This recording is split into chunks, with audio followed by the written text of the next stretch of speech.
Number 10, the isolator. The last thing anybody wants to do after the almost 2 years we've had. Ugh. Though this looks like an object perfect for deep sea diving, it was actually built for desk work. Hugo Gernsback was a Luxembourgish American inventor, writer, editor, engineer, designer, businessman, and of course magazine publisher, because why not add one more thing to the list he's really good at. He started a magazine called Science and Invention, which encouraged scientific and amateur experimentation. This was one of the inventions published in the magazine and was revealed in July 1925. The main purpose was to block out all of the noise from the surrounding environment, narrow the field of view like horse blinders to improve concentration. But don't worry, there was an oxygen tube attached to help out the studier, so you know you could breathe while you're reading about Shakespeare or something. Number 9, kangaroo boxing. Link here. This next one looks pretty self-explanatory, but also it's very confusing at the exact same time. Kangaroo boxing actually became pretty popular in the 1800s. In both Europe and the United States, clowns and professional boxers would square off against marsupials in front of herds of people. It was actually started by a university professor just like as a joke, and then it really caught on. Who they cheered for? One can't be certain. The man in the above photograph was sparring against a kangaroo in Germany in 1924. Obviously, the sport did not continue as it was considered abusive to animals who clearly had no idea why this hairless being was all up in their space and trying to beat them up. I don't understand, this is just ridiculous. Number 8, children shipped in the mail. Picture here.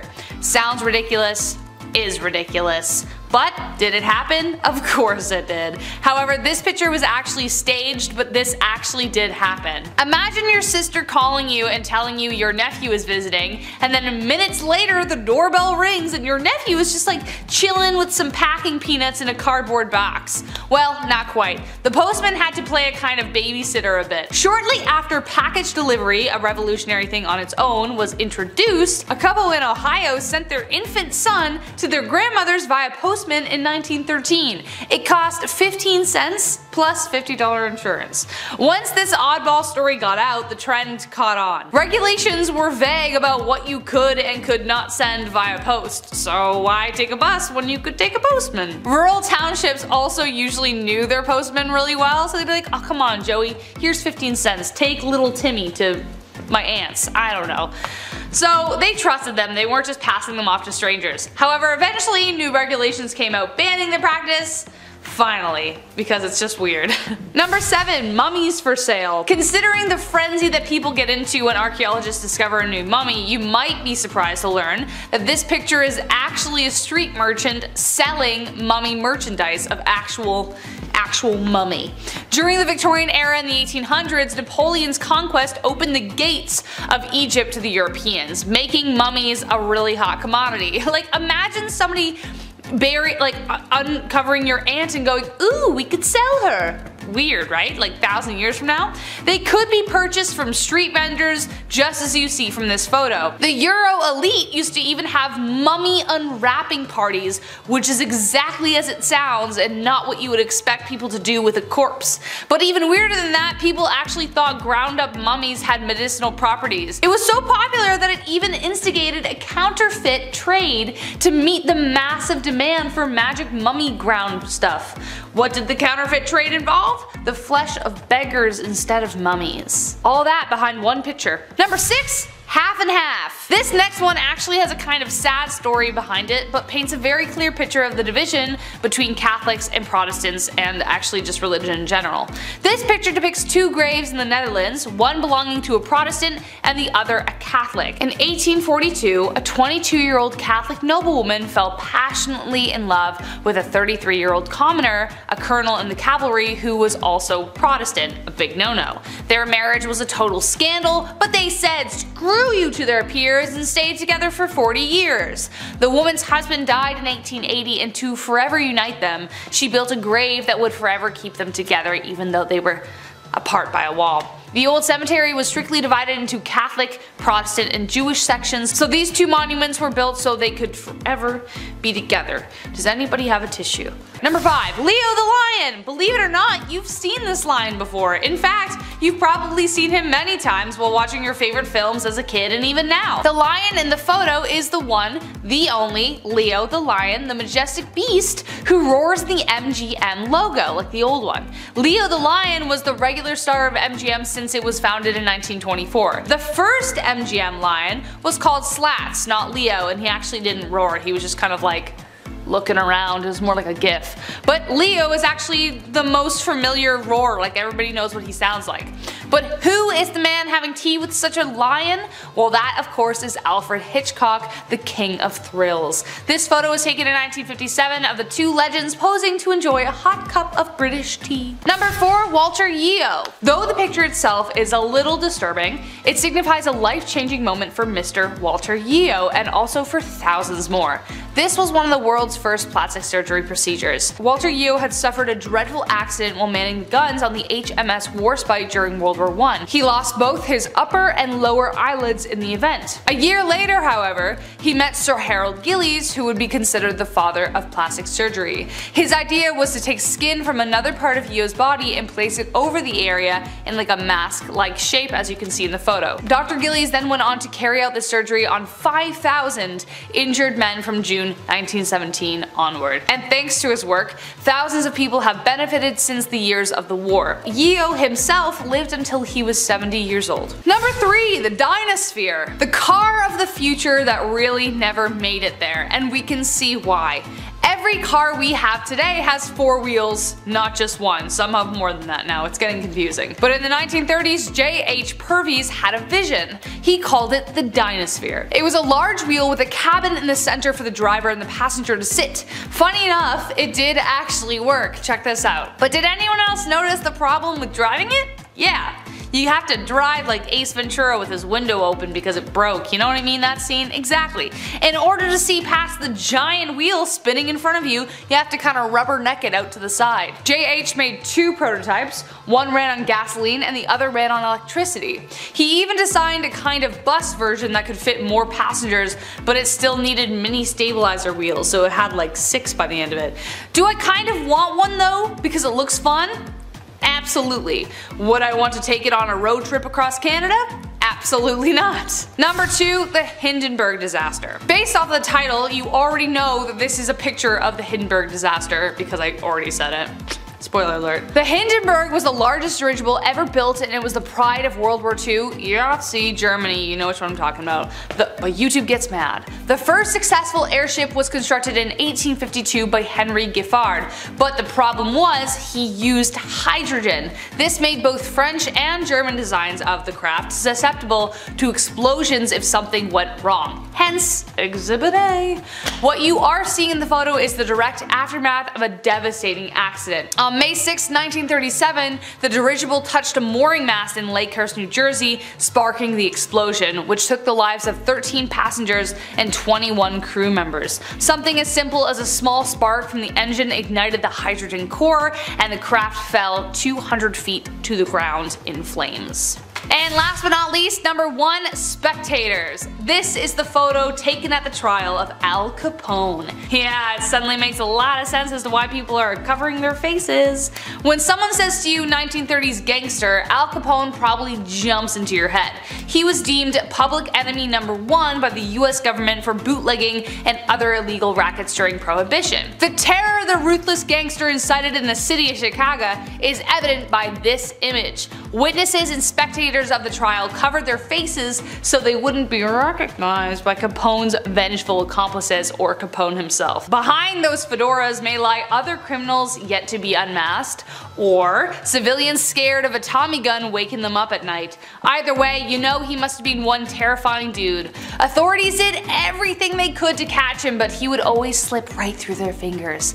Finally, his reign came to an end in 1931 when they caught him on income tax evasions of all things that landed him an 8-year sentence. Starting off this list, in our number 10 spot we have the Mad Bomber. This is a photo that was taken of someone known as the Mad Bomber. His real name is George Metzke, and he was the man who terrorized New York City for 16 years while he planted explosives in public places like an absolute psychopath. I guess he was apparently angry about a workplace injury he had suffered in the years prior to his terrible crimes, and so of course the normal reasonable jump to make would be not that at all. While no one should have ever had to suffer because of these crimes, the good news is that while he planted 33 bombs and set off 22 of them, miraculously only 15 people ended up injured in the end. This photo of him behind bars is extremely eerie thanks to his creepy smile and haunting eyes. I might be the only one who feels it, but it just seems like something's off. You know? In our number 9 spot today we have the Figures of the Fire. This photo is both extremely unsettling and super captivating as it shows a scene after the Great Fire at Madame Tussauds in 1925. Of course, this wax museum is famous for the extremely lifelike wax figures that are created and find their home there, so you can only imagine the aftermath of the fire. These lifelike figures with missing heads and appendages, burnt skin and hair, and just clothing in disarray. Seeing this photo for the first time without knowing the story behind it was definitely a bit of a confusing and terrifying experience. The heads on the ground really freaked me out for a full 5 seconds. As scary as it is, I'm glad to hear it's not real and just some creative casualties rather than what this photo appears to be at first. In our number 8 spot today we have the Spectre. This is a photo that was taken in England in 1963 and it became known as the Spectre of the Newby Church. That is of course because of the ghostly figure that can be seen in the photo. I personally am always a little suspicious of ghost photos. Some are certainly more convincing than others, but Photoshop in 1963 wasn't exactly as accessible and easy as it is now. This photo is said to have been taken by Reverend K.F. Lord inside of the Newby Church, which is located in North Yorkshire, England. Of course, I mean, like many of us are going to do, people were really skeptical of this apparition and just believed it was a well-done case of double exposure, which, to be fair, is entirely possible. The Reverend continued to swear up and down, however, that the photo was not doctored, so at this point, there's no proof to prove either side, and it's just a game of he said, she said. So, what do you guys think? Apparition caught slippin', or is the Reverend just making it up? In our number 7 spot today, we have the Tsar Bomba. This is a photo that was taken on October 30th, 1961. It was quite the Halloween spooky fright that year, as this is said to be the largest and most powerful nuclear weapon ever created and tested. The hydrogen aerial bomb was developed in the Soviet Union by a group of nuclear physicists that were under the leadership of Igor Kurchatov. The bomb was dropped by parachute and was detonated autonomously. While this test was meant to be a secret, turned out to be less than well kept, as it was obviously a huge explosion that was detected by United States intelligence agencies. A secret US recon aircraft called Speedlight Alpha was there monitoring the explosion, and it got so close that it had its anti-radiation paint absolutely scorched off. The photo clearly shows the bomb as it exploded, and it is said that this bomb was 5,000 times stronger than the ones that were dropped on Japan during World War II. That's not to say that those ones weren't strong, because they were absolutely devastating, it's just an example to show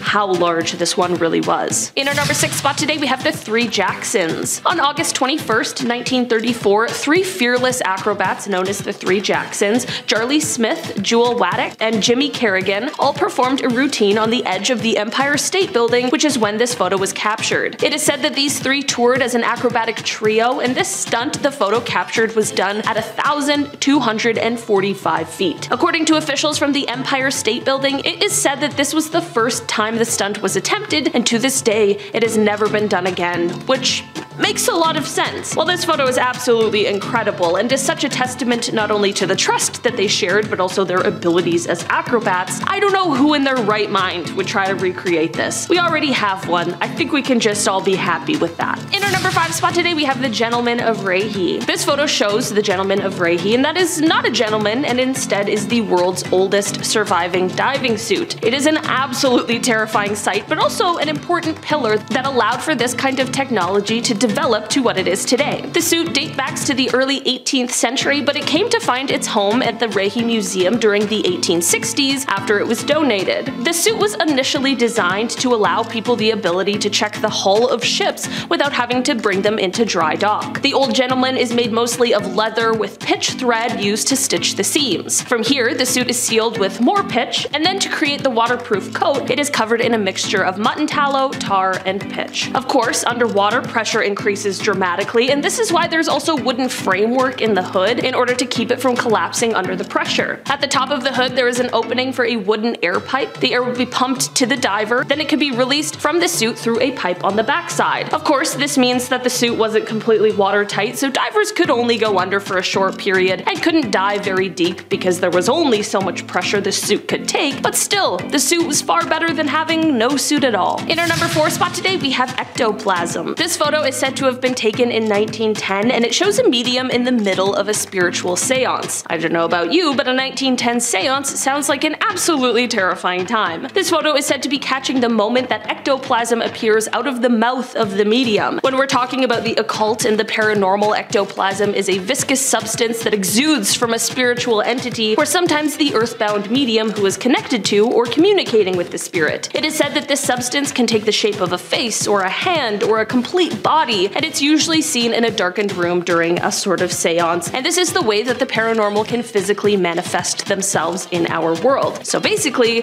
what I'm saying is that this is supposed to be the moment that an evil entity is making themselves known in our world. Thankfully, at the end of the contact with the spirit, the ectoplasm will usually disappear as it returns to the entity, so it hopefully didn't stay around long, but this photo sure is something. In our number 3 spot today, we have the isolator. There are tons of strange inventions from the past. We have entire lists and videos dedicated to the strange inventions. There's so many. And while this is one that can be added to the list of bizarre inventions, it can also be added to the list of creepy ones as well. This photo shows what was meant to be a sort of anti-distraction contraption from the 1920s. Listen, I can get easily distracted, so sometimes I need a little help, but this thing really takes it to a new level. It essentially makes it impossible for the person to look at anything other than what is directly in front of them, or, you know, breathe. It seems like a contraption that requires an oxygen tank hookup probably isn't going to be the best anti-distraction device. In fact, I think that's probably more distracting than anything. Honestly, I'm such a good procrastinator that even with this thing, I still wouldn't get my work done. Thankfully, this device didn't stick around or gain much popularity, and now it is just a terrifying relic of the past. In our number 2 spot today, we have the Great Manta. In 1933, a New York silk manufacturer named A.L. Kahn was on a nice little vacation in Florida when he honestly accidentally caught something remarkable. His anchor line, by mistake, caught onto a giant manta ray. After a struggle and several hours, Kahn was able to get this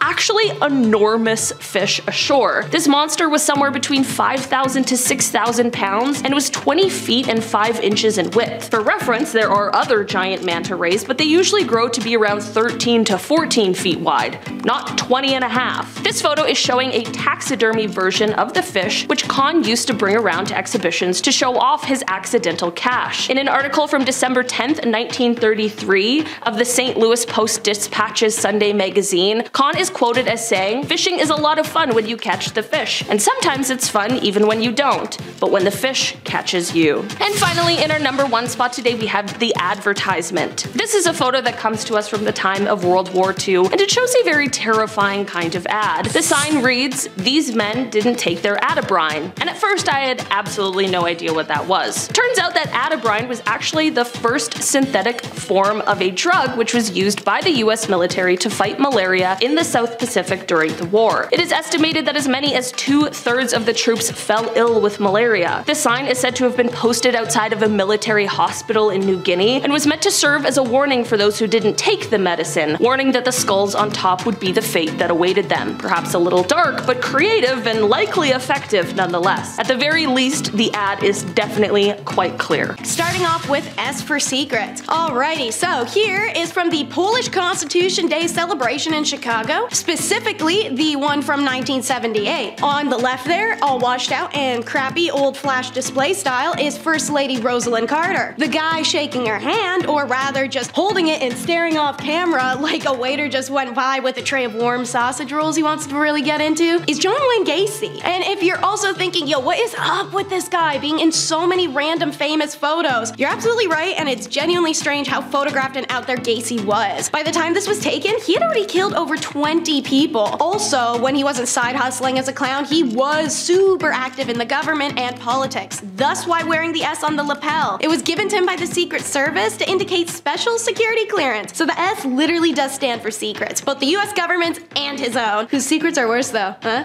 Anyways, at the bottom of the handshake photo, you can see the handwritten address to John Gacy, best wishes, Rosalind Carter. I've heard beauty is pain, but I haven't heard beauty is the next Saw movie? Check out the Beauty Calibrator. Seeing pictures, you may think it's some sort of Middle Ages torture machine, or as said, literally one of those Saw movie head devices. But surprisingly not, it's another way to point out women's insecurities and find the smallest things possible to make them feel bad over. Meet the Max Factor Beauty Calibration Machine. It is the only one in existence, thank God, and in 1932, the makeup legend Max Factor came up with this ingenious invention combining phrenology, cosmetics, and insecurity gaslighting with pseudoscience analysis of a woman's physical flaws. Max Factor's Beauty Calibrator enabled Hollywood makeup artists to pinpoint where facial corrections needed to be made down to a literal fraction. The machine, also known in the trades as the Beauty Micrometer, revealed that a natural perfect face was a myth. Every single woman was imperfect and needed correction, and this machine could find it by taking precise measures. It would mark spots that needed to be fixed, and then the artist, once the helmet was removed, could correct all the new insecurities with makeup that you didn't have before you put the stupid thing on. Next up is a photo that's all dramatic flair, the death card. Masseria represented an outdated mindset in the mafia world, one that could no longer be reasoned with diplomatically. The same is true of his rival Maranzano. The ongoing tit-for-tat killing between the two genuinely wreaked havoc on not only the streets, but in the mafia hierarchy itself. Those resistant to change generally don't last long, and meetings of the Mafia Elite tried to bring around at the end of bloodshed, but Maranzano especially consistently manipulated matters to his own advantage. In order to facilitate underworld peace, the consensus turned from diplomacy to the inevitable. One of these guys had to go. The final straw, according to the account of Nicola Gentile, was when the police informants called Masseria and said knock off the violence. Having an idealism for peace, he actually responded by disarming his men, and they were all pissed. Joe the Boss, Masseria, his bodyguards, and Lucky Luciano all met at a seafood restaurant at 3 p.m. on April 15th of 1931. Luciano excuses himself from the card game while that they're playing to visit the bathroom. This is the signal for the hitmen. The bangs could be heard from around the block apparently, as Joe was hit from behind 4 times in the back and 1 in the head. And it's born, the infamous Ace of Spades shot. It added to the cult status of this hit, but many expect that the Ace of Spades card was placed between Masseria's fingers after the hit by a photographer just for the shock factor of the press. Next is a series of photos recovered before they could be lost. Holes in a window. Former LAPD reserve officer turned photographer Merrick Morton was faffing around in the LA Police Department when he comes across a stash of LAPD crime photos ranging in the dates of 1920s all the way to the 1970s. These were cellulose nitrate based film, and the negatives were so decomposed they're deemed fire hazard, but Merrick saw enough of the few stills to know that they'd be an absolute effing gold mine. Working with Phototeca Photo Digitation Service and the US National Film Archive, the photos were given a new life. This collection is NSFW, and there are hundreds. Now spruced up, the macabre photos are mostly crimes, and many of them violent and depicting the bodies or surviving victims' injuries. Obviously, the ones you're seeing on screen as I'm talking are tamer, such as my choice, the one you're seeing now, Holes in the Car Window. Something about it gives me a deep sense of discomfort, thus the choice. The collection contains recognizable crimes and faces too, an unusual photo of Malaya Nurmi dressed as Vampira, pictures of comedian Lenny Bruce's OD in March of 1966, and images of the Manson family arriving at their arrangement in 1970. Every photo is scary, and every single has a disturbing backstory. Some captions are provided by author James Elroy in his book LAPD 53. You can win, but sometimes you still lose in the end. It's the devastated Disneys. Meet Howard Ashman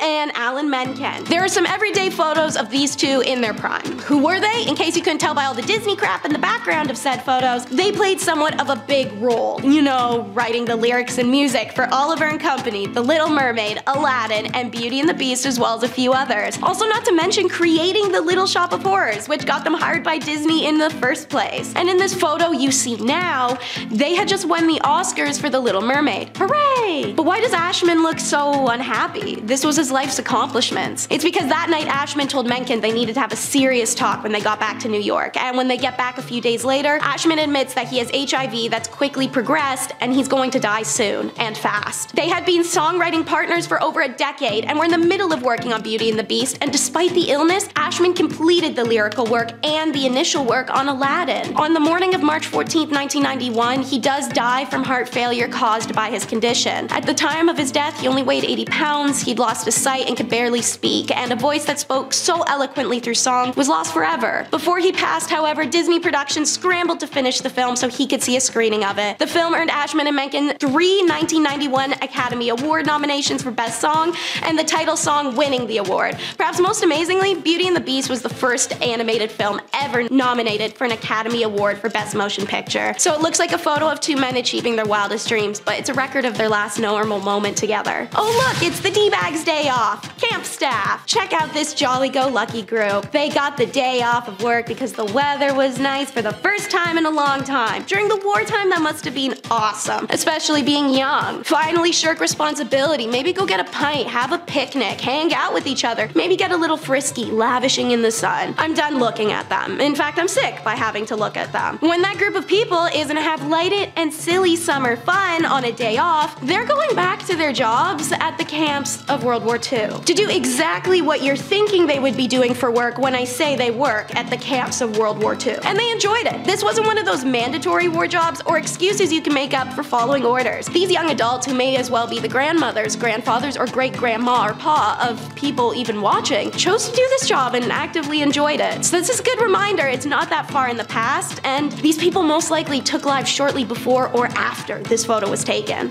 Did Halloween come early, or is it just Sylvester Claus? Yeah, so I chose this photo out of, trust me, like thousands of equally creepy ones because I feel it truly captures the what the bleep factor this holiday has. And they do it every 31st of December to 13th of January. The Sylvester Clausen of Ernach and the surrounding area Appenzell custom that is famous throughout Switzerland. The custom derives its charm from the unique blending of contrasts such as nature and art, mystery and tradition, harmony and anarchy. The Sylvester Claus that ushered the old year out and ring in the new. There are 3 types of these clauses: the beautiful, the ugly, and the pretty ugly. Common to all the clauses are bells in various shapes and sizes that they wear on their bodies. Their rituals begin in the early morning each day. The various Schupel meet at the village square before each group goes its own way. A group will pull up in front of your house, then hop around and jump up and down to make their bells ring, and then they start yodeling at you. You listen to the yodel, they say Happy New Year, give you some cash, some liquor you have to drink from a straw, and then they just leave. Dark backstory gossip, however, in times of poverty and hunger, which afflicted the region frequently, Clausen was a way to earn a little extra money, and in the 1930s, what was known as Belchel Claus, aka the Beggar Claus, began to appear on the streets. Essentially homeless Santa Clauses, but Santa looked like that. As a result, the influx of beggars in the Claus Guide resulted in heavy restrictions, and in the 1950s, the custom had nearly died out. It's only thanks to the initiative of individuals in the 1970s that this got to come back and enjoys enormous popularity today. Somebody come get their creepy uncle. Cannot tell me this isn't the energy this photo gives. Creepy uncle. The woman is unidentified, but definitely a follower to be able to handle that guy's BO and greasy hands on her. It was taken of the Children of God leader, David Berg. This group started in 1968 in California after Berg claimed God himself had gifted him with prophecies. In reality, Berg started making extreme demands of his followers,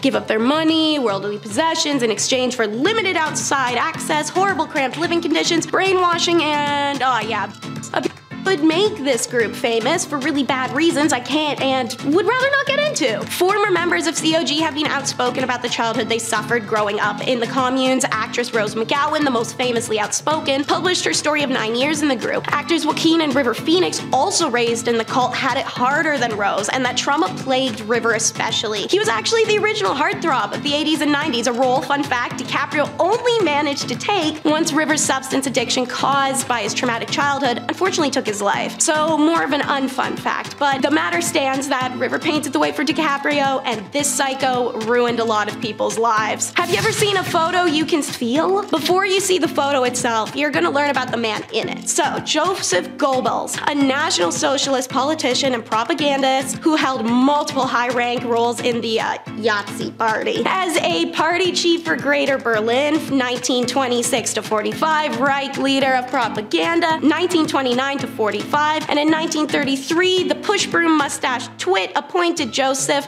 the Minister for Propaganda and Public Enlightenment. He was a devout, unbridled through and through bigot, a tireless agitator, and the propaganda this man designed, wrote, and funded had shipped through dozens of countries and shaped the perspective of Jews in a way that can actually never be undone. It's this propaganda many people still cite when asked for factual basis or logical argument as what Jews had done oh so wrong. It's Joseph who orders the mass burning of literature, who sentenced thousands to death, and who made up lies to ensure hatred, a hatred that still stands today. And I want you guys to see how he looked at them. So here is the photo, finally. This is a picture of Joseph Goebbels taken only seconds after he found out the photographer was Jewish. In this photo, you can feel it, and it's effing terrifying. And now, the last photo is from El Monte, 6 May. That's the date written on this photo from the LAPD Collective, and it's the only other photo from said collection I chose to put on this list aside from the holes in the car window. As follows is the photo and James Elroy's written description of it. This is a detective modeling a mask worn by Baxter Shorter's crew. Shorter was in a gaggle with Emmett Perkins, Jack Santos, and Barbara Graham. The three of them then killed an old woman named Mabel Monahan on 9 March 1953. Shorter was appalled by his gaggle's violence. He ratted the others out, and Santo and Perkins kidnapped him in front of his pad on Bunker Hill, took him to the mountains, and killed him. Shorter had a sister that lived in El Monte, and they were hunting through it for evidence. This mask was in her pad.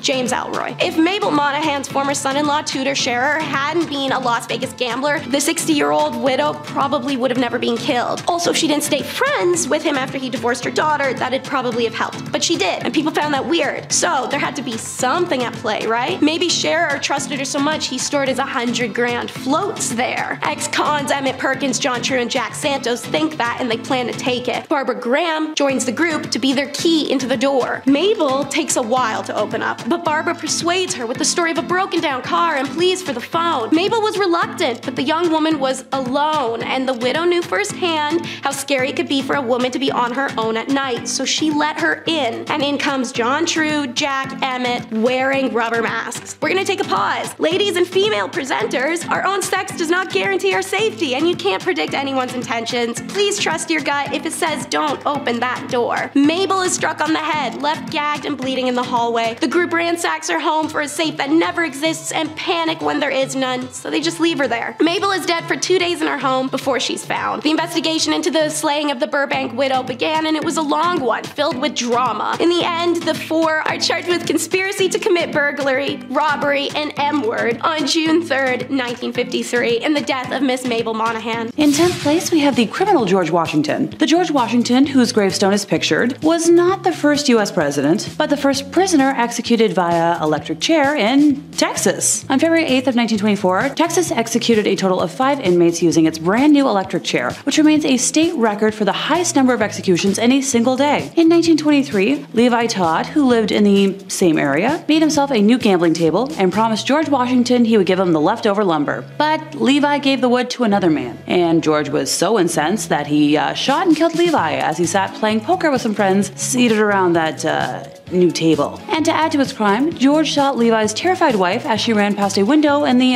Todd home. Mrs. Todd thankfully didn't die. He shot the Todd's dog and emptied his bullet device trying to kill one of the poker players, Frank Larry. But none of his bullets struck Frank, and he emptied his own safety device at Washington, hitting him with a load of buckshot. When the shooting subsided, Washington ran into the woods, only to be discovered a few days later as he slept, and well, the rest is history. I do have a fun fact for y'all though. The electric chair actually has a name.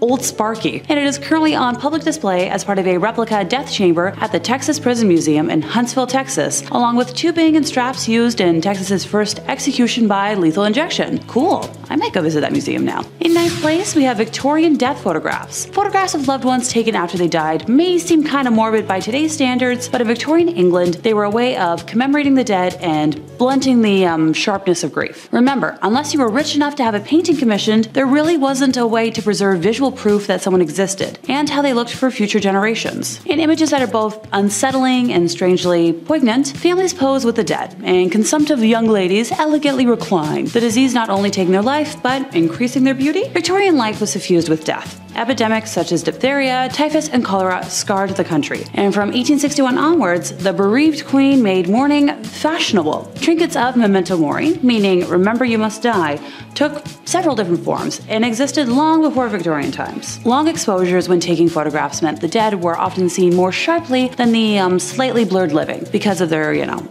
lack of movement. On some occasions, eyes would be painted onto the photograph after it was developed, which was meant to make the deceased more lifelike, while other times death was more obvious. Locks of hair cut from the dead were arranged and worn in lockets and rings, death masks were created in wax, and the images and symbols of death appeared in paintings and sculptures. But in the mid-1800s, photography was becoming increasingly popular and affordable, leading to memento mori, photographic portraiture. Try saying that 5 times fast. You don't want to know how many times I failed. The first successful form of photography, the daguerreotype, was an expensive luxury, but not nearly as costly as having a portrait painted, which previously had been the only way of permanently preserving someone's image. As the number of photographers increased, the cost of these photos fell. Less costly procedures were introduced in the 1850s, such as using thin metal, glass, or paper rather than silver. I see where Weekend at Bernie's got their inspiration. In 8th place, we have a ghostly mural. The ghostly figures shown in this mural in the Karl-Strasse Tunnel in North Rhine-Westphalia, Germany, depict the 21 young people who died in a stampede in 2010 at Love Parade, a German music festival. At least 500 others were injured in the devastating tragedy. The Love Parade was a free-access music festival and parade that originated in 1989 in Berlin. The parade featured stages, but also had floats with music, DJs, and dancers moving through the audience. The Love Parade in Duisburg was the first time that the festival had been held in a closed-off area. Between 200,000 and 1.4 million people were reported to be attending the event, and 3,200 police were on hand. As a consequence of the disaster, the organizer of the festival announced that no further Love Parades would be held and that the festival was permanently cancelled. Criminal charges were brought against 10 employees of the city of Duisburg and the company that organized the event,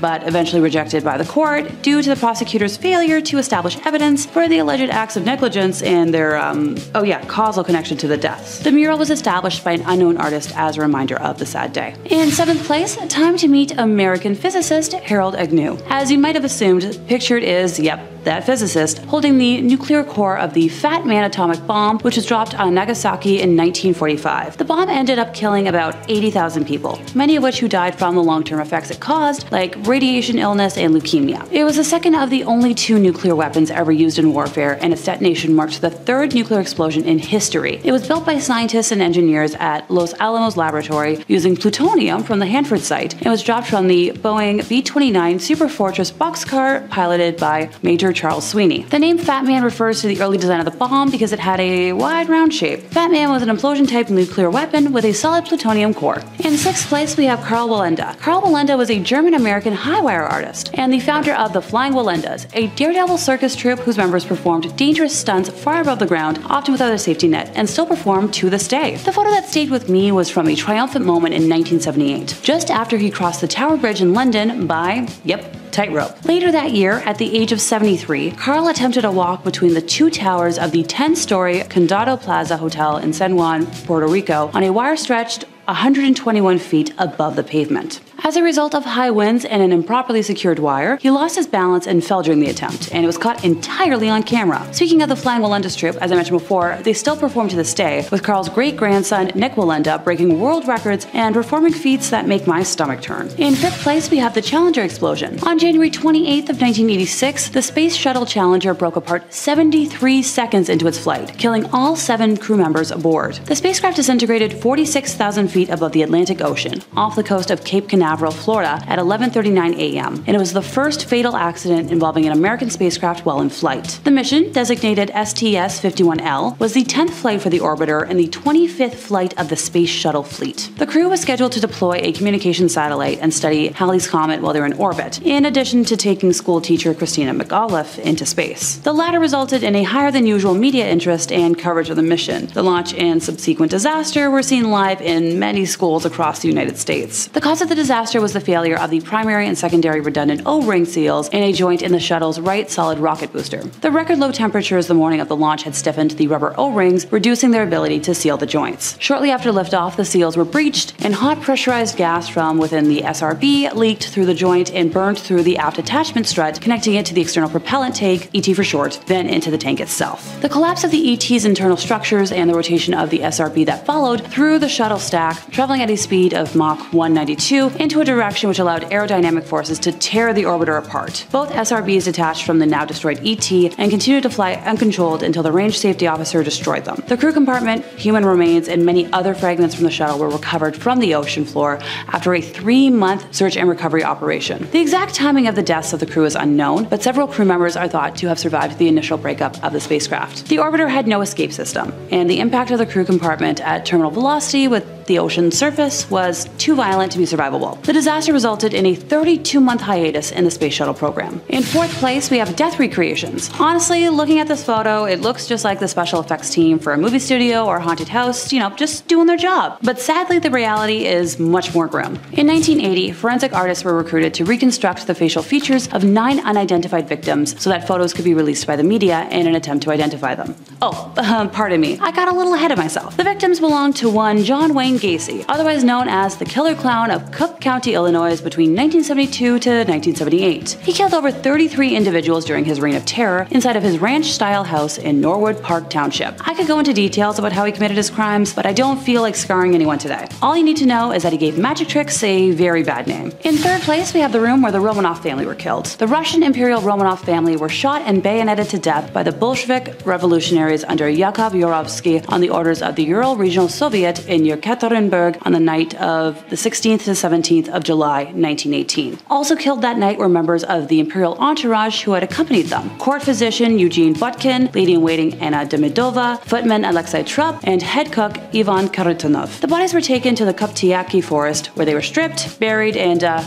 with grenades to prevent identification. In 2nd place, we have camp staff taking a day off. Now, to the unknown eye, this is a very innocent picture, and you might be asking why it's so high up on this list. I'm going to ask y'all to pay close attention to the uniforms that people are wearing. Still not making sense? This photo is of Auschwitz staff enjoying pleasant days off. They look like camp counselors, but their job is, killing people in horrible ways, and they enjoyed it. Most probably took lives not shortly before or after this was taken. Easily the most unsettling photo for me today, since the absolute contrast makes my stomach turn. And in 1st place, we had the Uruguayan Air Force Flight 571. This picture was taken of a group of survivors of that crash in the Andes. They're all smiling in this photo, but it becomes eerie when you see the human spine to the right of them in the photo. I'll get to it, I promise. On October 13th of 1972, human error caused the plane and the 45 folks on board to crash into the Andes mountain range in Argentina, just shy of the border within Chile. Amid the wreckage of the mangled plane, on a mountain glacier about 80 kilometers east of the planned flight route, 33 passengers were still somehow alive. 5 people didn't survive the first night of below freezing conditions on the mountain in the remote Andes, and a 6th person died within days. Those who were still alive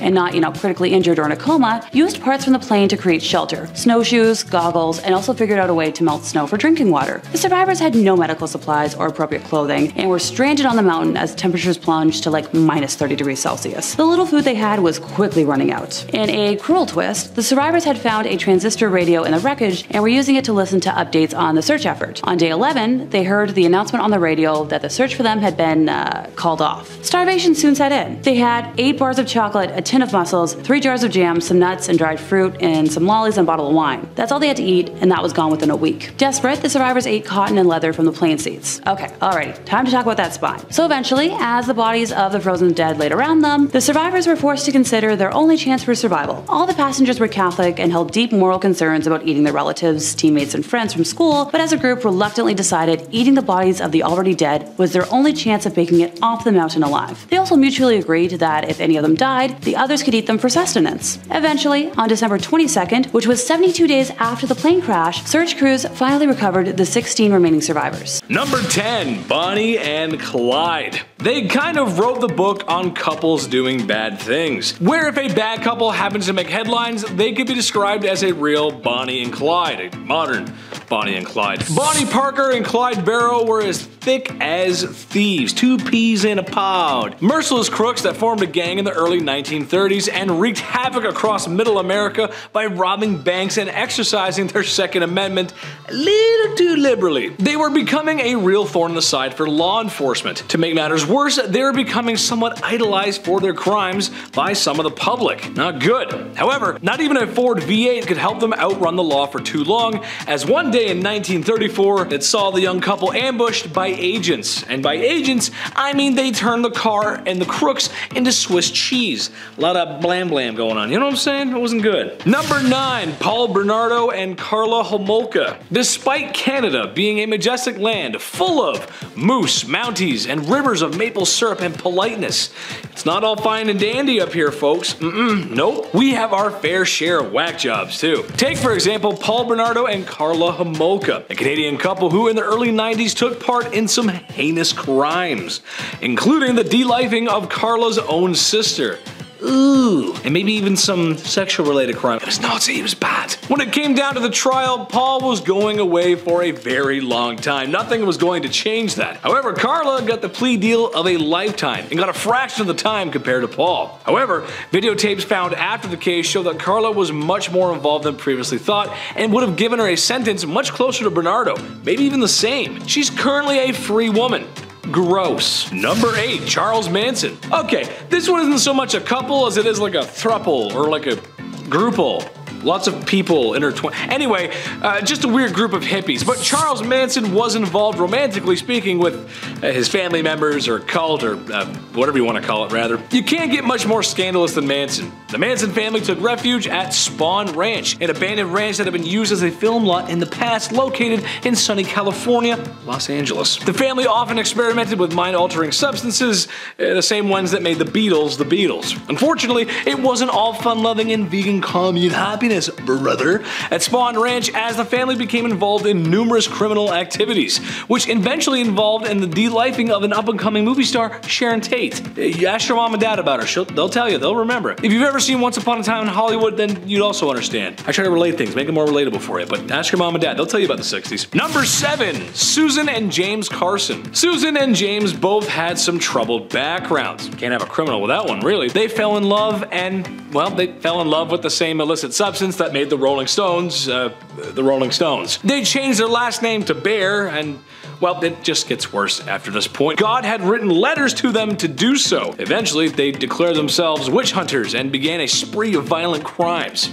Because that's just that's what you do. The bodies and evidence kept piling up and they kept disappearing. A manifesto was eventually found calling for the assassination of then President Ronald Reagan and late night comedy legend Johnny Carson. No relation. They were sentenced to life and remained suspects in a bunch of unsolved cases. Ooh, I don't like that. That's gross. Number 6. The Rosenbergs. 1950s America. What a beautiful place. Imagine, if you will, you have a suburb with green grass, white picket fences, and a starter home. Dad buries his PTSD from the war and takes out his anger on the family sometimes, even violently. Mom is a stay-at-home mom who's on so many prescriptions she's forced to lay down during the day with a vodka martini just to get her strength back from a headache.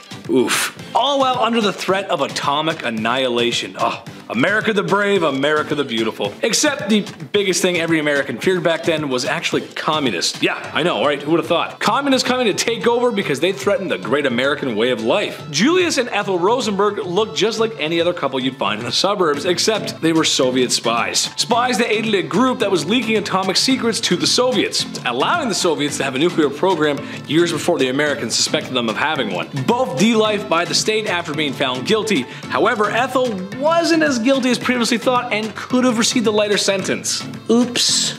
Our bad. Oh, she's innocent? You know what I mean? Flip the switch. Oh, dude, I already flipped the switch, dude. Too late. Number 5, Amber Heard and Johnny Depp. Does this really need an introduction? That's all anybody's talking about right now. But Johnny Depp, one of America's greatest actors and teenage heartthrob on 21 Jump Street. Am I right, ladies? God, he was cute in that. Amber Heard, being some lady who had a breakout role as a fish lady in Aquaman. I haven't seen Aquaman, that's just what it looks like to me. And all of this in one of the messiest divorces ever publicized. Yikes. This trial is happening as I speak. Probably right now. It's happening right now. And we are slowly reaching the outcome. However, all I'll say is when two gorgeous millionaires marry each other and you mix in some illicit substances, well, are we really surprised this didn't work out? Johnny Depp we're talking about here. If I ever get rich and famous, I will never treat my loved ones like that, or any of the amazing people that follow me. I love you guys. You're the best. Thanks so much for watching all the time, guys. I love you. And checking me out on my own socials. Oh, shucks. You guys are the best. Number 4, French royalty. Imagine being so down bad with your husband that it starts a revolution and then inspires other European nations to be free from monarchical tyranny. Marie Antoinette and King Louis XVI were the last kings and queens of France. If crimes against humanity don't count, then I don't know what does. People had no rights, even less rights than truckers in Ottawa. Oh, that's the worst. It was a very interesting time in history. By the end, the Castile had been sieged, heads were on pikes, and the national razor was brought out just to show how democratic a new government can be. Next time, be sure to share food at the bread table. That's all I gotta say about that. Number 3, Cleopatra and Mark Antony. Talk about scandal. Oh, if we had social media back then, this would have been everywhere. A regular Romeo and Juliet. And a little bit of Bonnie and Clyde too, actually. Cleopatra had a few Roman men wrapped around her finger. It was politics, and she was playing the long game. The star-vexed lovers were playing with two empires, some of the largest at the time. However, their political string-pulling and bedsheet wrestling would come to a tragic end. Cleopatra and Mark Antony would never be around to see their empires fall after some betrayal, and both of them having their lives taken away. They did some naughty things in between that, though. They weren't very nice. Number 2, Mustache Man and Blonde Lady. Hey. Even the biggest, baddest guys in history get lonely. Ava Braun, Mustache Man's main squeeze and wife right up until the Red Army came a-knockin'. Oh boy, they came a-knockin'. We all know what he's guilty of, and honestly, I think she's kind of guilty too. We've all seen the lost German footage of the boys making plans at the Eagle's Nest, and there she is. I'd say that doesn't look too good. I'm not a lawyer, or I am, but it doesn't look too good. It's kind of like if Adam and I were on an episode of Cops, and we got pulled over in a car together. The footage made it to the show, which means there's something in the car. It all depends on who wants to take the blame. Otherwise, you're guilty by association, or an accessory to the fact. So, yeah, I think she is kind of guilty too. Yep. If you weren't guilty, you would have gone down in the bunker with him. You know what I'm saying, Chris? You know what I'm saying? Number 1, Mussolini and partners, because he had more than one. A lot of people think Mustache Man did it on his own, but the truth is he had a lot of help from his fascismo friend in Italy, Mussolini. From organizing his fascist beatdown gangs to the brown shirts and all the war crimes in between, Mussolini had a hand in it. He showed him the way. Mussolini not only did all this while married, but kept the company of unsavory mistresses. It's a good thing he controlled the media because people wanted to say some bad things about him and his most favorite mistress, Claretta. His wife Rachel stayed with him up until the end when him and Claretta were brutally unalived by citizens fed up with his chin, he had a chin thing, and his fascismo government. Multiple crimes against humanity and cheated on his wife. You know, we know you knew better. Come on, let's be honest. Kicking off our list at number 10, floating hand. Okay, this one is so scary. Kill those lights. Let's dive into it, right? This photo is from over 100 years ago. Now this time, the photographer may or may not have caught a floating spirit hand in their photo. Yeah, I'll show you the photo. Let me know if you see it at first, right? Take a glance. What's wrong with this photo? Anything sticking out? Any floating hands just appearing in the photo? This photo is a group of women who worked in a linen factory. The lady on the far right appears to have an extra hand resting on her shoulder.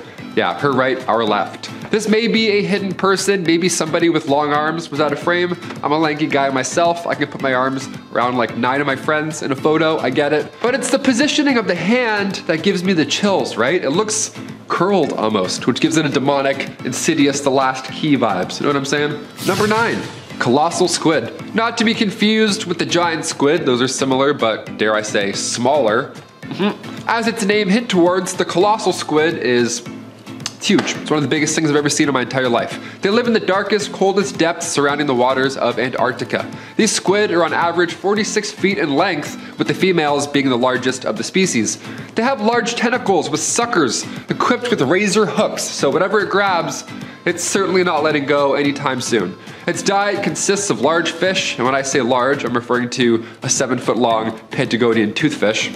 You know, not like a little goldfish. No, these are colossal. They need a colossal meal. They try and fight whales sometimes. Know what I mean? They have no regard for the size of others, and they're more often than not marked up, suggesting that they've been in a few deep sea tussles, right? Octopus wants to fight. It's my favorite IPA. That's the inspiration right there. On top of being magnificent, they're quite mysterious. Only 2 specimens have ever been collected, with the second being as recent as 2014. Do you believe this is the closest living thing to the Kraken? I don't know. I'm horrified of deep sea creatures, so this list is haunting in my way, okay? Number 8, Island of the Dolls, Mexico. I'm also not a fan of dolls on islands, so pretty haunting. This island is famous, of course, for having dolls or doll parts just spread about all over. Why, you ask? Well, let's talk about it. The islands surrounding this one are inhabited, but this one is said to be filled with demonic spirits, so no one's hanging out, no one's camping, I guess. Specifically, the spirit of a young girl who drowned there way back. Like Camp Crystal Lake, only creepier, dare I say. These dolls are hanging or nailed to the trees. Now the dolls have to come from somewhere, right? And they came from a local resident by the name of Julian Santa Barrera. He put all these doll parts up in order to try and ward away any demonic spirits, right? He's fighting back by nailing doll parts to a tree. I guess he's a hero. To this day, nobody dares to approach the island. They would much rather snap a photo from far away on their boat, which I totally agree with. That's probably a much better idea. If it didn't look haunted before, it definitely does now with the doll parts. I don't know. Great call, Julian. Could have used smudge sticks though? I don't know. Doll parts, that's a bit haunting. Number 7, nursing home spirit. Also, we're gonna throw in some ghosts in this list, so again, hope those lights are dimmed. This photo was taken from a nursing home resident the same night another resident had passed away, and they had no idea. This was back in 2015. That night, they heard a door open and close out in the hallway, but no visitors were allowed there at the time, so they noted it. It was, a little odd. So there's a great amount of people who thinks that this image here is one of 2 things. 1, the spirit of the resident that sadly passed away, or 2, it could be the Grim Reaper. Yeah, how scary is that? Both terrible options. A few comments were saying how it's comforting to know that in the end, you aren't alone and, an entity or something will walk you to the other side. I disagree. I think it's terrifying. I'd rather die alone than have this dude break into my home and then walk me to the afterlife. I don't want any Grim Reaper. Thank you. Check out this photo. What do you think? Is this real or is this fake? Comment down below. Number 6, magnificent alien. While the rest of the world was in panic mode, a new sea sponge was discovered in 2020. How fun is that? And by fun, I mean definitely an alien. This is terrifying. It was named Advena magnifica, which translates to magnificent alien. Yep, magnificent alien, they're gonna call it. This sponge literally gets its name because it looks like E.T. And to be fair, it does look like E.T., it's kind of cute. An ROV found this sample over 6,000 feet deep in the Pacific Ocean. This was never meant to be found, and we did it. They found it in what they call a forest of weird. Just an alien sponge sticking their E.T. heads out, hoping for some food to pass by. That's literally their entire life. They just sit there and wait in the darkness until some sort of dust just sticks on them, and they go, and they eat it, somehow. Cristiana Castella Branco, the researcher who found this deep sea squishy, explains the discovery in an NOAA interview saying, as all these organisms are intricately connected, by documenting and describing marine biodiversity, we are building a better understanding of life and the impact of humans on Earth, and in this case, in the ocean, end quote. For a guy like me who doesn't like the ocean or any of the creatures in it, that's terrifying. See ya. Number 5, the Shining Hotel Spirit. The Stanley Hotel in Colorado is now, of course, quite famous for its use in the Stanley Kubrick 1980 classic, The Shining. The lodge, being over 100 years old, has a pretty decent chance of being haunted in real life. So the spirit tours that happen there pack a punch for fans of the production and also fans for the paranormal. Jay Mosling was on one of these tours, so like any ghost expert would do, they snapped a few photos of random corners of the room. Gotta catch those ghosts with the flash, it's the only way. After the trip, he was going through said photos and he found this gem. It appears to be a spirit, a demon, a ghost, an apparition, something that's see-through and floating, so scary. It also has long black hair, it appears, so Yeah, I don't know what's going on there. The room was of course empty at the time the photo was taken, and I do believe that. There's no way you could just snap random photos of people and be like, oh, I was looking for ghosts, sorry. No, that's illegal, you can't do that. Number 4, deep sea pigs. All right, we'll bring it back up to some scary sea stuff. These guys are a genus of sea cucumber, but they have these little tube-like legs, which is why they look super weird and scary. Not that regular sea cucumbers look exceptionally normal, these ones look even weirder than that of regular ones, so gotta include them. They like to live on the seafloor where they move through the sediment searching for their next meal. They eat, check this out, they eat by extracting tiny little particles of organic matter that's just fallen from the surface of the ocean. Yeah, they just wait around for scraps to, again, just land on them. How sad is that? It's kind of funny, but it's mostly sad. Sea pigs measure out to be 4 to 6 inches long. So yeah, I guess they're cute, sure, I guess. They're small, so therefore cute. I'll admit it, they're okay to look at. And they live at a depth of somewhere between 1,200 to 5,000 meters deep, so I don't have to worry about any of these sea pigs grabbing my own little piggies, right? They're quite deep, so therefore out of sight, out of mind. They are small, but they're mighty. Their skin carries a natural poison, which can make them a horrible midnight snack for anyone involved. Also, when brought up closer to the surface, they literally disintegrate. So that's a scary fact to know about an animal. Number 3, underneath Thwaites Glacier. We've seen some fascinating stuff here on Bumblebee, specifically underwater creatures and haunting stuff from our past. We love exploring the depths, and this next one, I couldn't believe. It's actually terrifying to look at. This is footage from the bottom of an Antarctic glacier. This glacier is the size of Florida. If it collapses, our sea levels could rise 10 feet, so it's a pretty big deal. So scientists were like, yeah, let's drill a hole through the middle of it and see what happens. Yeah, in 2019, researchers drilled 2,300 feet right through the middle of the Thwaites Glacier, and they dropped a robot with the camera down and they saw this. This is the first time we've seen the grounding zone of Thwaites Glacier. Lead scientist Brittany Schmidt says this project is a dream come true. And for me, it's a nightmare that I now have to look at. I don't want to watch this video ever again, but you should, it's pretty cool. Number 2, Tomb KV55. Classic, going back to Egypt for our Bumblebee fans. Located in the Valley of Kings in Egypt, Tomb 55, otherwise KV55, was discovered by Edward Arton back in 1907. And the reason we call this tomb by a number rather than a name is because, well, we don't know who or what exactly was inside. Even the walls inside of it, they aren't like other tombs covered in ancient hieroglyphs or, you know, art or anything nice. No, this time there's nothing here. The only hint that remains is one hieroglyph. And it's scary. It translates to, the evil one shall not live again. Even these massive stones were built in order to prevent anything from getting out of the tomb. Yeah, out of the tomb. Usually with ancient tombs in history, it's the opposite. Things are, you know, prevented to get grave robbers to come in. This time they're like, no, we don't want anything getting out.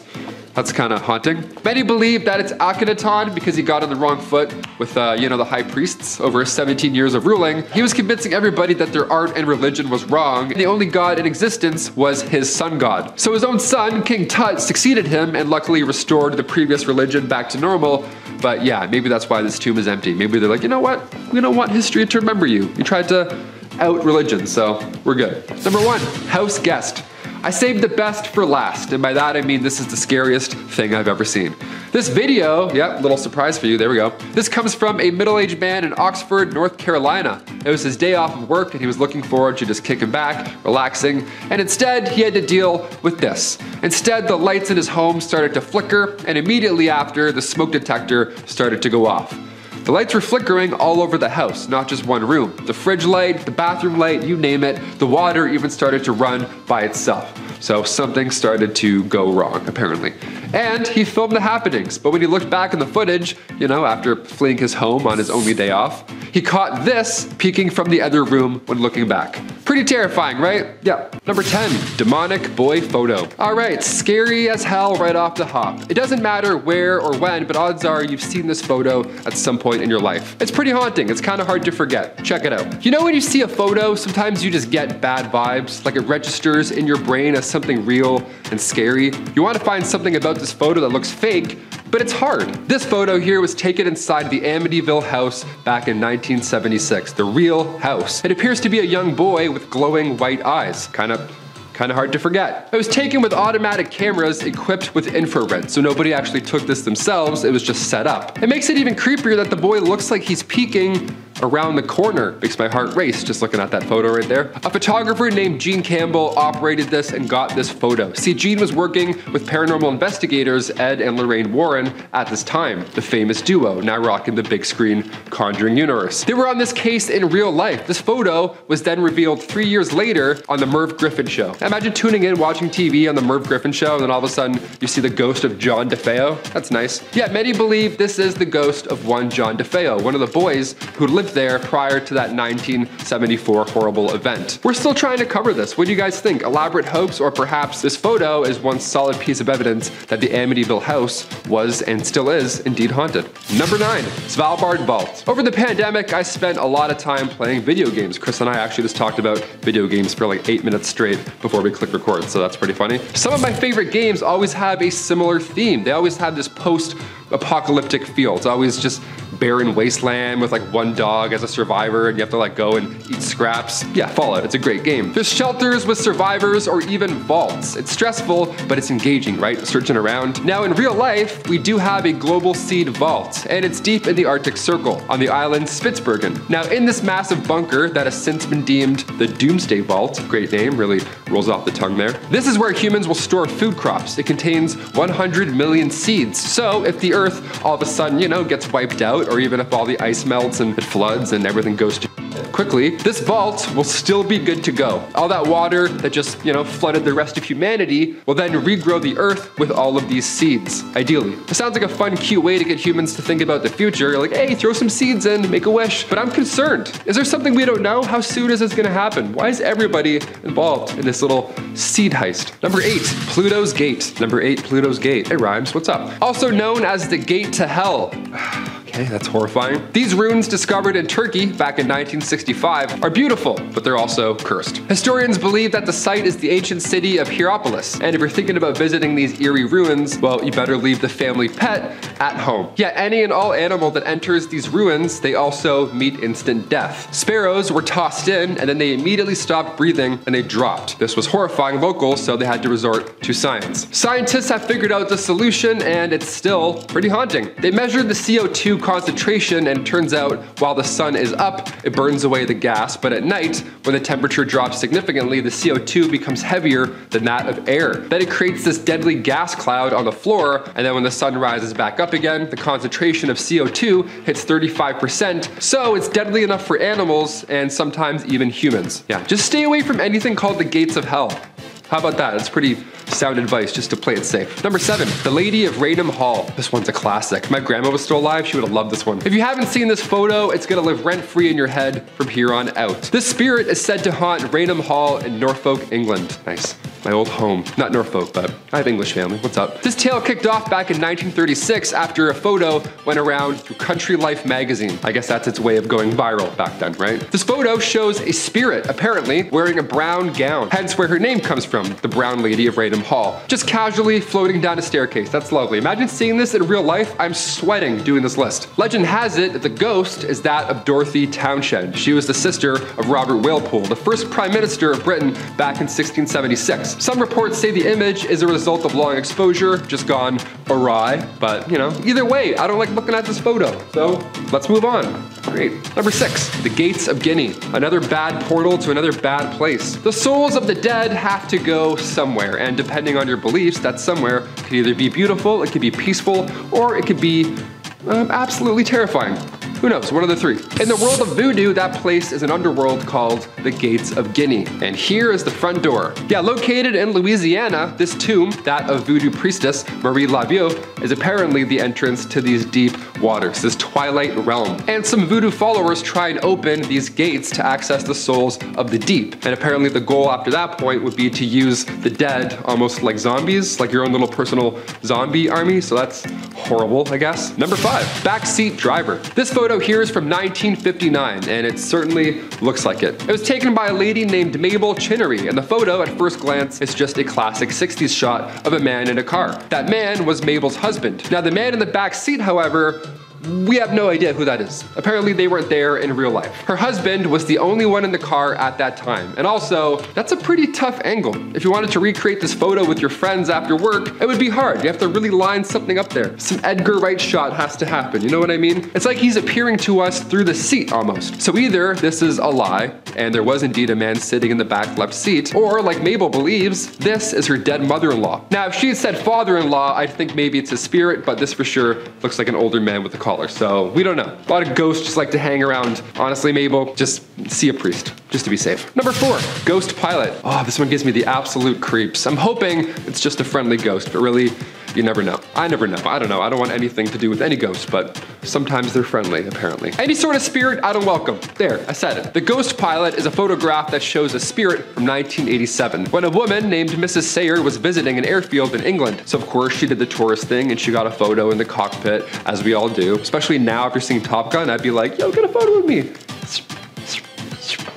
But while you're sitting in there getting that tourist photo, do you ever think of who may have sat there before? It's kind of creepy, right? People swear the Titanic was a cursed ship and that spirits were responsible for the ship's bad luck. I personally believe it was the iceberg, but you know, I'm open. Next time you want to sit in the pilot's seat, look around for spirits. This image was developed and it appears somebody or something is in the helicopter with Mrs. Sayer. Yeah, nothing like finding out after, eh? Oh. Number 3. The Spectre of Newby Church. This one comes from 1963, so it's a little more recent, but even so, this is one of the most convincing on this list, in my humble opinion. Reverend K.F. Lord took this photo in the Newby Church in England. England's a hotspot for ghosts, eh? Damn. And Lord ensures us that this photo is 100% real. I mean, to be fair, it looks like the spirit is facing the camera, so I don't know. It's a great frame, but I'm still believing. The whole Plague Doctor vibe going on here, that's what makes me feel gross here. Anything with Plague Doctors is always given me the creeps, so I can't even look at this photo. The figure seems to be standing on the first step to the altar, yet somehow it is still taller than the actual altar itself. We think this being, this ghost, is about 9 feet tall, so whoever faked this, if that is the case, they must have been on stilts or something. Also, stilts and a sheet over your face on a staircase? I don't know. I don't think anyone faked this. That's for sure a very tall demon. Drink your milk, then you'll be tall and strong in the afterlife, just like that demon right there. Number 2, the Paris Catacombs. As Above, So Below is an underrated horror film. It's very good. If you haven't seen it, go check it out. Makes you all sweaty and not nice. In the movie, a team of explorers accidentally go too deep when exploring the Paris catacombs, and in turn, they have to face their own hellish nightmare. I'm not going to give anything away. Well, this is not too far-fetched, it seems. In what feels like a never-ending maze, the tunnels underneath Paris stretch for hundreds of miles. See, originally, the tunnels were built for Paris stone mines, but near the end of the 18th century, it turned into something a little more haunting. Cemeteries at this point in history were starting to fill up, and I mean that in a literal sense, like bodies. It was gross. We didn't know what to do, right? Humans didn't figure out the cleanliness thing for a while, so bodies would be laying on the side of the road. So the solution here was to use these catacombs, right? These tunnels have been there for centuries, so you might as well put them to good use. And by good use, I mean arguably the scariest basement in the world. Just walls of skulls. What could possibly go wrong? So haunted. Never go in there, so haunted. Do you live in Paris? Have you seen this? Has anyone actually been down there? I want to hear your account. Comment down below, because that's a scary movie, man. That's really not great. And finally, number 1, Chernobyl. One of the greatest nuclear disasters ever in history. On April 26, 1986, reactor number 4 at the Chernobyl power complex exploded due to unstable and low power levels. Reactor 4 had been shut down a day before due to maintenance, and the next day at 1:23 a.m., radioactive debris compiled of fuel and reactor components just rained down all over the building. It's a nightmare scenario. Toxic fumes were carried from the wind, and after just 4 months, 28 workers had died due to radiation exposure. Eventually, they had to evacuate over 100,000 residents, and to this day,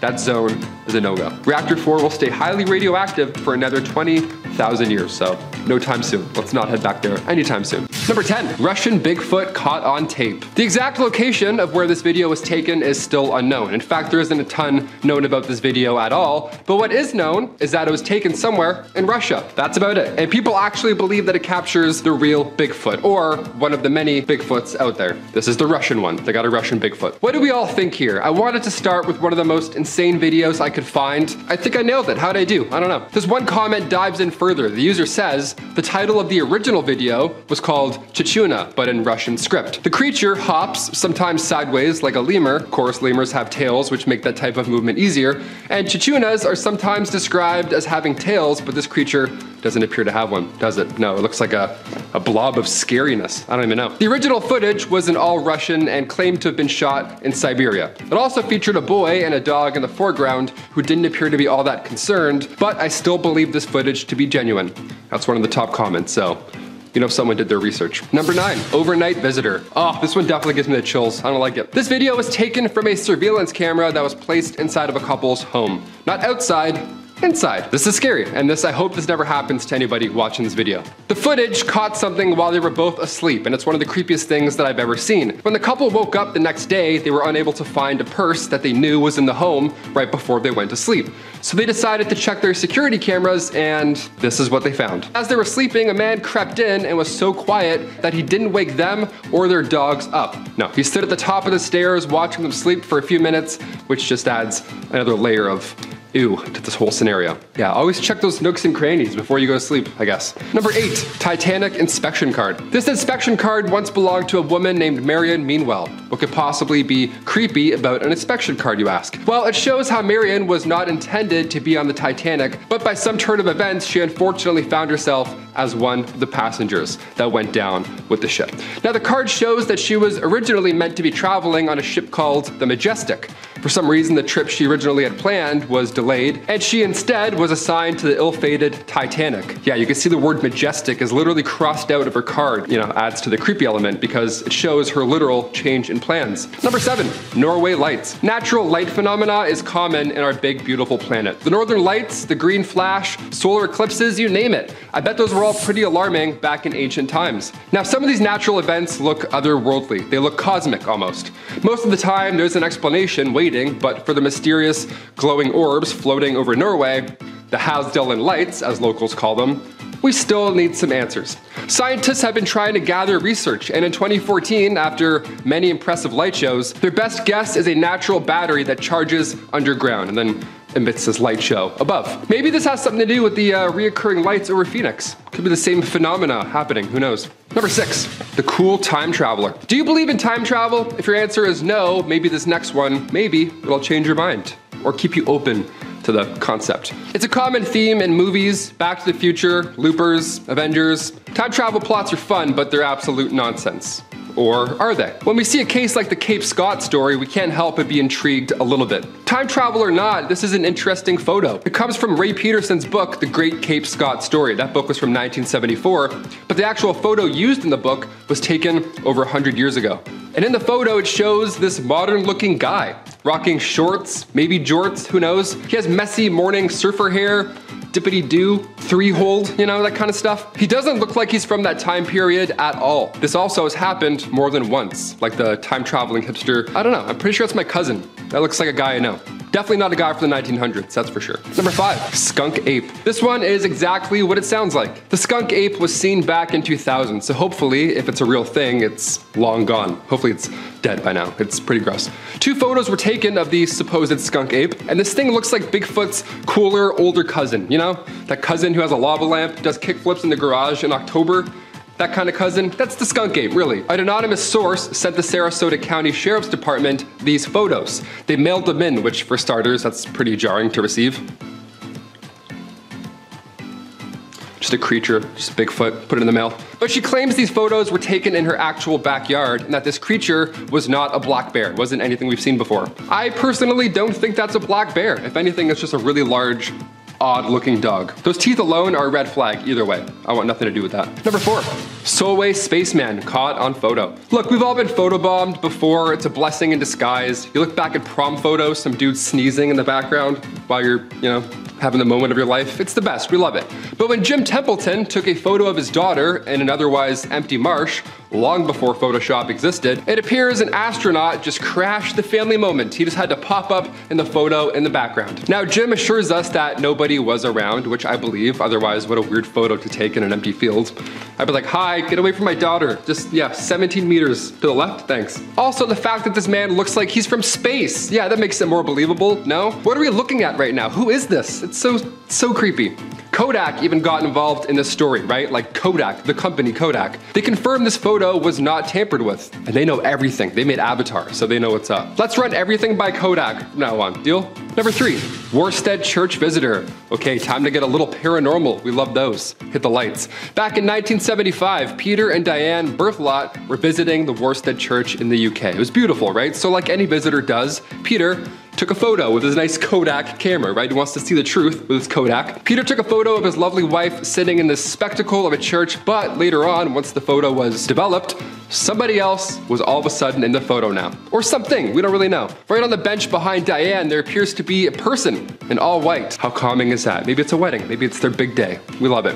When the couple went back to the church to ask about who it was, a local suggested they may have gotten photo proof of the White Lady, the spirit of a healer who haunts the church. I mean, as far as surprise ghosts go, that's pretty tame. That's a pretty tame encounter. That's how it should be.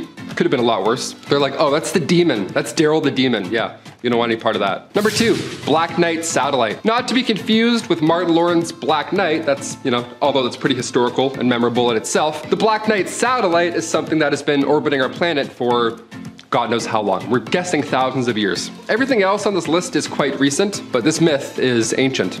This photo here you've probably seen at one point or another. It was taken back in 1998 during an American mission to the International Space Station. Apparently this guy has been hovering over our Earth just watching us. It's some sort of alien satellite. That's a fun theory, no doubt about it. But during a spacewalk in 1998, one of the thermal covers came loose and drifted away from the station. Could this be that cover that just floated off and wrapped itself around a rock or something? Or it could be an ancient night satellite. One of the two. And finally, number 1, the doorbell licker. Nice, we gotta end with the weirdest thing I've ever seen. This one's short and sweet. Not much explaining to do here, obviously. Does what it says in the can.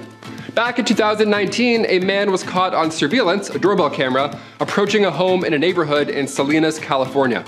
He doesn't say much, he just shows up, doesn't drop off any package, nothing like that. He just shows up and starts licking the doorbell. Not the camera, but the actual doorbell, like the button. He must have rang the bell hundreds of times because he did this for 3 hours straight. His jaw muscles must be insane. The homeowner said in a following interview after seeing said footage, I quote, "Oh boy, that is just weird." Yeah, that's what they said to that footage for 3 hours of a man licking their doorbell. They're like, oh boy, that's weird. If that was me, I'd move. I'd be halfway packing. I'd be like, oh boy, that's weird. Grab a box, let's go. We're moving. Starting off this list in our number 10 spot, we have the eruption of Mount St. Helens. Mount St. Helens is a stratovolcano located in Skamania County, Washington. This volcano is best known for its huge and disastrous eruption on May 18, 1980. This photograph comes from photographer Robert Landsberg, who of course was in the area at the time of the eruption. Before the eruption, he had visited the area in order to photograph and document all of the changes that were happening. On May 18th, he was within a few miles of the volcano when it erupted. Since he unfortunately was located so close to the explosion, he knew he would be unable to escape this disaster, so instead of focusing on the impossible, he focused on taking as many pictures as possible. Robert was obviously incredibly brave and dedicated, but also very smart. After snapping as many photos as he could, including this one, he then secured his camera in his backpack and covered his backpack with his body. He knew he was unlikely to survive, but wanted to make sure that these photos did. His body was found 17 days later with his backpack still underneath him. His film was of course developed and has provided geologists with some really valuable insights with his close documentation of the eruption. In our number 9 spot today, we have the core. This photo shows a physicist named Harold Agnew, and while this looks like a relatively normal, non-threatening photo, what he has in his hand is truly devastating. Harold is holding the nuclear core of what was nicknamed the Fat Man atomic bomb. This means that Harold is holding the nuclear core of the atomic bomb that was later dropped on Nagasaki in 1945. The immediate blast, of course, took many lives, but so did the long-term effects of the bomb, like radiation illness and that sort of thing. It's crazy to look at a photo like this because it seems just so perfectly normal when he literally has a life-changing, world-ending device in the palm of his hand. Also, I don't think I could ever hold something like that. Not only would I just not want to, but I would just be so afraid that something was gonna go wrong. In our number 8 spot today, we have the Challenger crew. This is a photo that was taken of the clearly very excited Challenger crew as they walked down the ramp ready to head off on their mission. The crew even included 37-year-old Krista McAuliffe, who was a high school social studies teacher. She had won a spot on this mission through a program with NASA called the Teacher in Space program, and she had trained diligently for months in order to be the first non-military person in space. On January 28, 1986, the Challenger mission proved to be fatal just 73 seconds after liftoff. 2 rubber O-rings failed because of the cold temperatures of the morning, and on live television, the world watched as the spacecraft broke apart and plunged into the ocean, sadly taking the lives of everyone on board. It is an absolutely tragic event made even more chilling by this final photo. In our number 7 spot today, we have the plague. This photo comes from the 19th century, from the 3rd plague pandemic. This was the first time that the plague had spread to all 5 continents. While we now know something about what that might have been like, what we haven't had to endure are the doctors that dressed like this. This is a photo of the outfits and masks that plague doctors wore when they would come to your house to treat or diagnose you. The long beak-like noses of the masks are very creepy, but they were used to hold herbs and other nicely scented things because they believed that it would help ward off the bad air, which at the time is what they thought was causing the sickness. A pandemic certainly is bad enough. Thankfully, our doctors and nurses are just sticking to scrubs. In our number 6 spot today, we have the elephant's foot. This photo looks like it's just a big lump of nothing, but it's called an elephant's foot. Don't worry, at first I was a little worried too, but it has nothing to do with elephants and is only named that because of its appearance. This lump was actually created from the Chernobyl nuclear meltdown, and it is just a mass of corium and other materials that were in the core of the reactor. This elephant's foot was located in the steam distribution corridor, which is under what's left of the reactor. While this mass doesn't produce as much radiation as it did before, it does still, to this day, produce a deadly amount. It is said that if you stood in front of it for just 300 seconds, that would be enough to get a lethal dose of radiation. It's kind of crazy that even though they knew this, they were still standing there taking pictures of it. But I'm just glad because we all now get to see it, and it gives us just a little more insight into what exactly happened that day. In our number 5 spot today, we have Mount Pinatubo. This is a photo that is showing Mount Pinatubo, which is located in the Philippines, on June 15, 1991. That is the day that this volcano erupted into what would be the 2nd largest volcanic eruption of the 20th century. Certainly impressive, also extremely terrifying. This photo shows the pyroclastic flow full of hot gas and rock being flung into the air. Eruptive activity in the volcano first started on April 2nd of that year, which prompted researchers to set up seismographs in the area.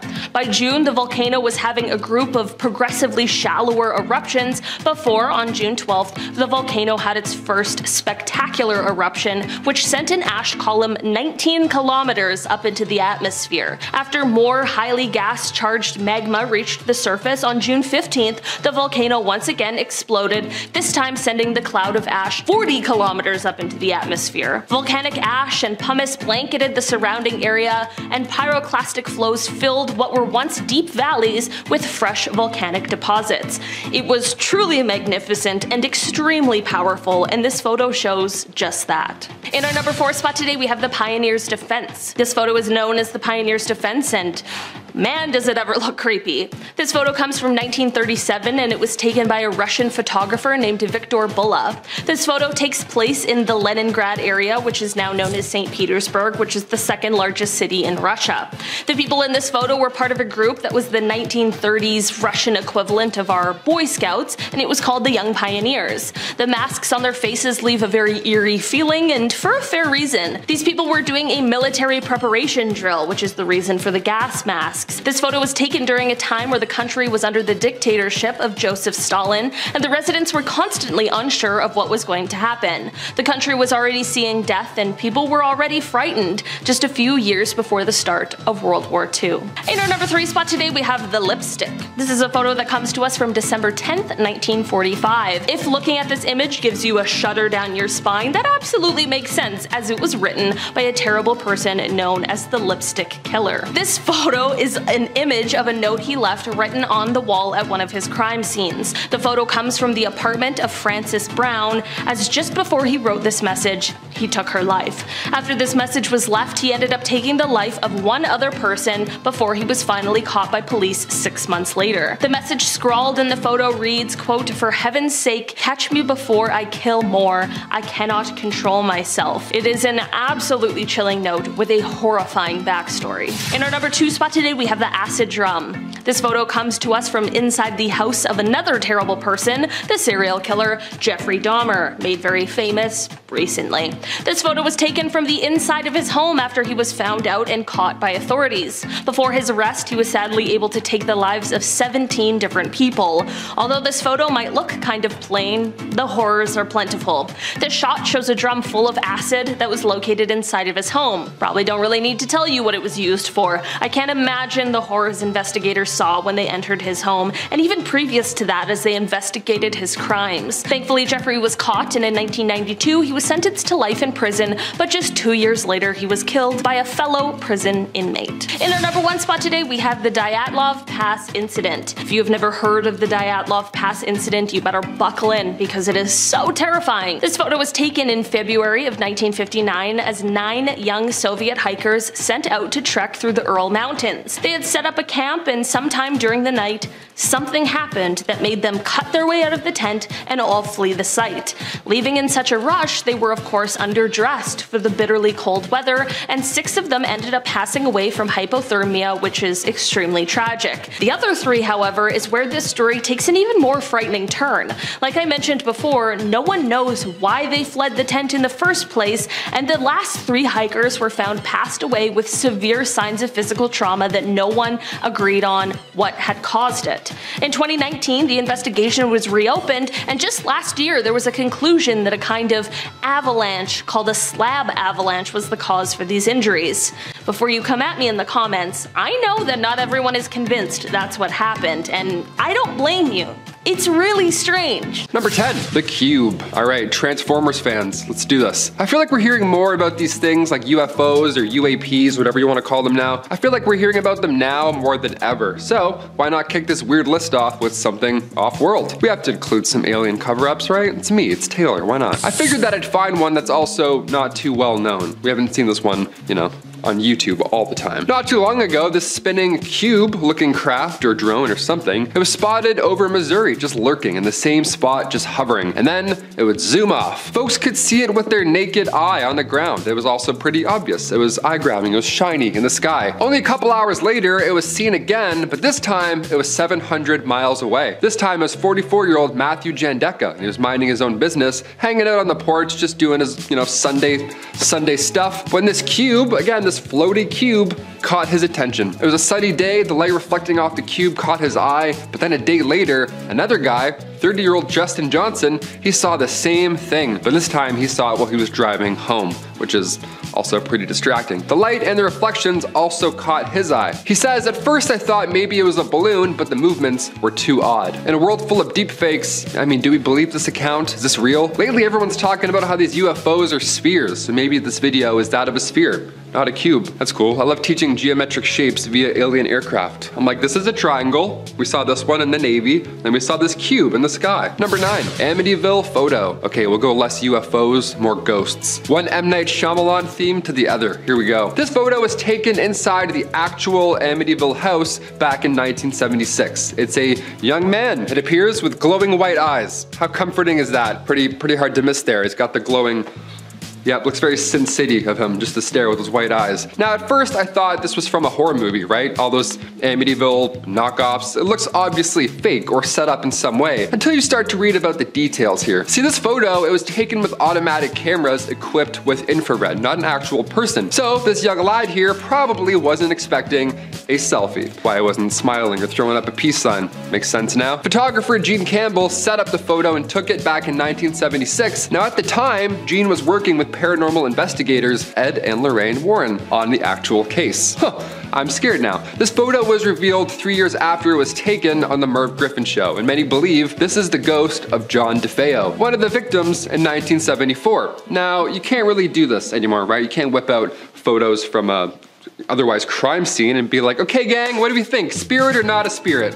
Vote? Yes? No? Obviously there was backlash after this for obvious reasons, but it took 3 years for that photo to reach the public eye, and now everybody believes in ghosts, or they do a little more than they did before that show. This was long before the Conjuring movie as well, obviously, so this was quite random to see on TV. Do you believe in ghosts? What's the ratio here? Comment down below. I'm not a believer, I'm not gonna lie. I've tried numerous times. I got the Ouija board, did the whole thing.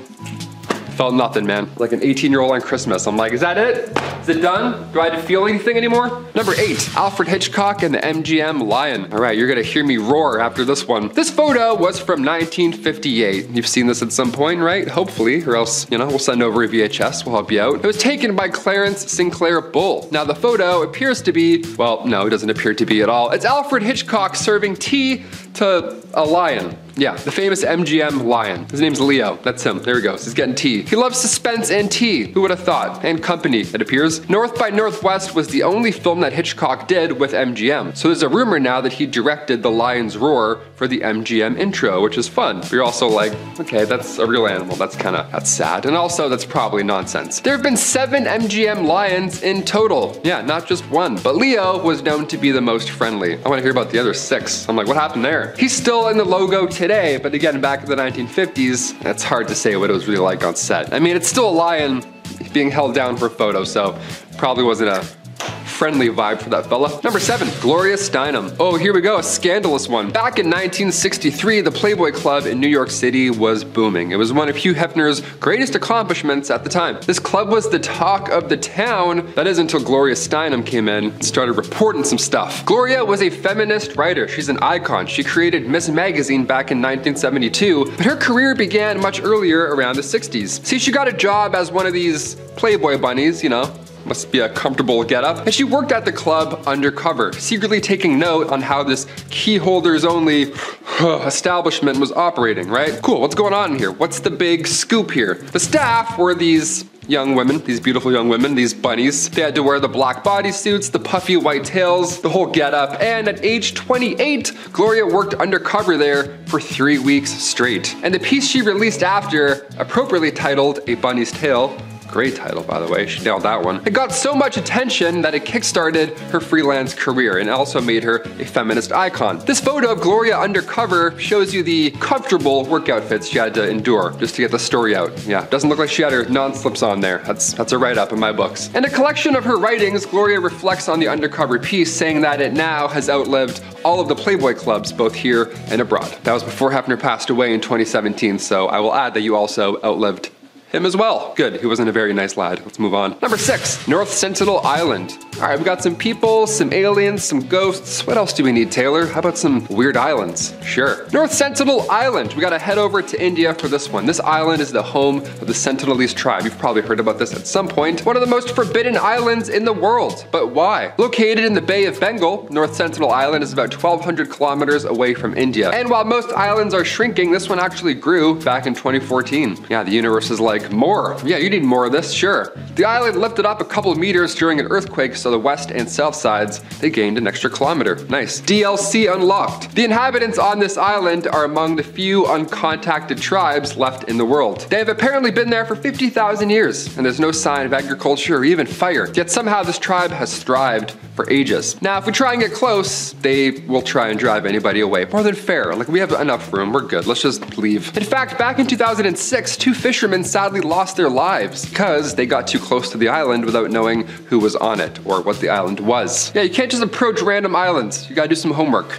That's why I'm here. Number 5, Lascaux Cave. If you didn't visit this cave back in 1963 or sooner, well, you lost your chance because, well, humans ruin everything. Now we can't even see ancient art anymore because, well, it's too many of us. The Lascaux cave system is now a World Heritage Site in France, but once it was a booming tourist attraction. These cave paintings, see, they're 17,300 years old. They're quite ancient. We can't really touch them. You can't have someone write Steve was here on it. Can't do that. Paintings that depict cattle, bison, stags, you name it. They're beautiful. They're complex, and of course, like I said, they're extremely old. So old, in fact, that the cave was closed to the public forever in 1963 after it declared human presence wasn't healthy for the the art. Yeah, our dirty coffee breath would eventually cause this art to fade away, so we had to hold our breath. We gotta leave, we gotta close it off. There we go. Plus, I'm sure somebody would have snuck in with a Sharpie by now and ruined it. You know what I mean? Or like graffiti, it would have been gone by now. You know it. 7,000-year-old paintings. Yeah, protect these for another 17,000 years, please. Number 4,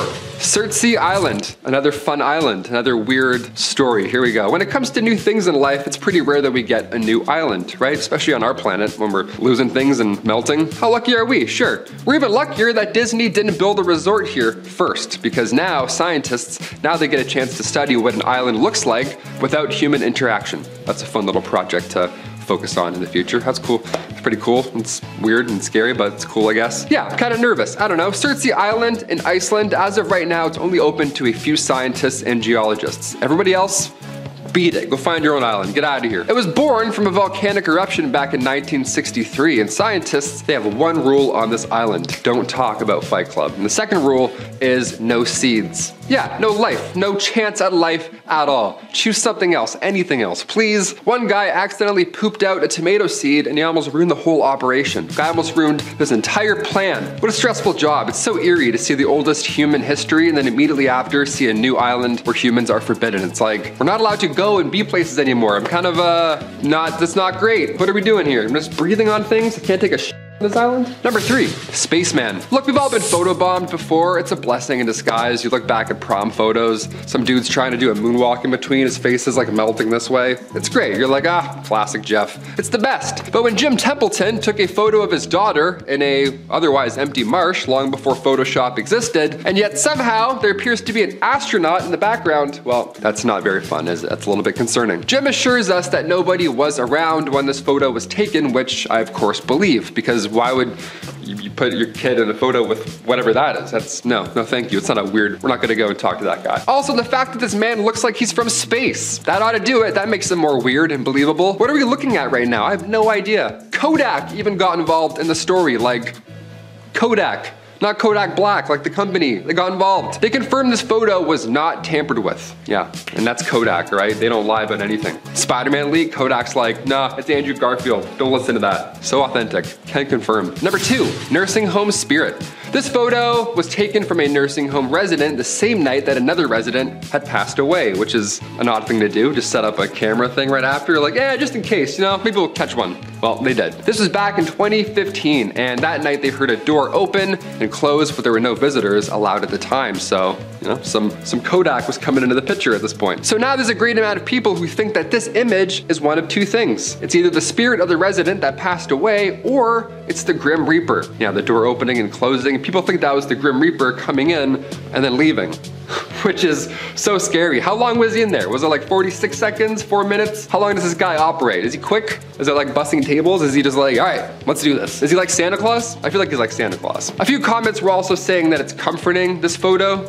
to know that in the end you aren't alone, that you have someone assisting you to the afterlife. No, I'm good. I'd rather die alone than have whatever that is break into my home and closing open doors. I'm good. And finally, number 1, the Battle of Los Angeles, or lack thereof. We'll see. I don't know. This is a weird one. Of course, we have to end on one of the most unspeakable battles, photos, whatever you want to call it, of all time. The Battle of Los Angeles, otherwise known as the Great Los Angeles Air Raid, happened during World War II, right at the end of February 1942. Now, this event, first of all, took place only a few months after the Pearl Harbor attack, so I'll admit everyone's a little on edge. We're a little stressed out, we've got some hands hovering over some buttons, we're a little nervous. Sure, something like 25 enemy aircraft was apparently spotted flying over Los Angeles in the late hours of February 24th. So air raids then went off, blackouts were put in effect. This was not a drill, right? Or was it? What was this? This thing was getting lit up in the sky. Around 1,400 shells were blasted off and 2 people had a heart attack. That's how loud it was. In total, 5 people ended up dying from this retaliation, and apparently it was a false alarm.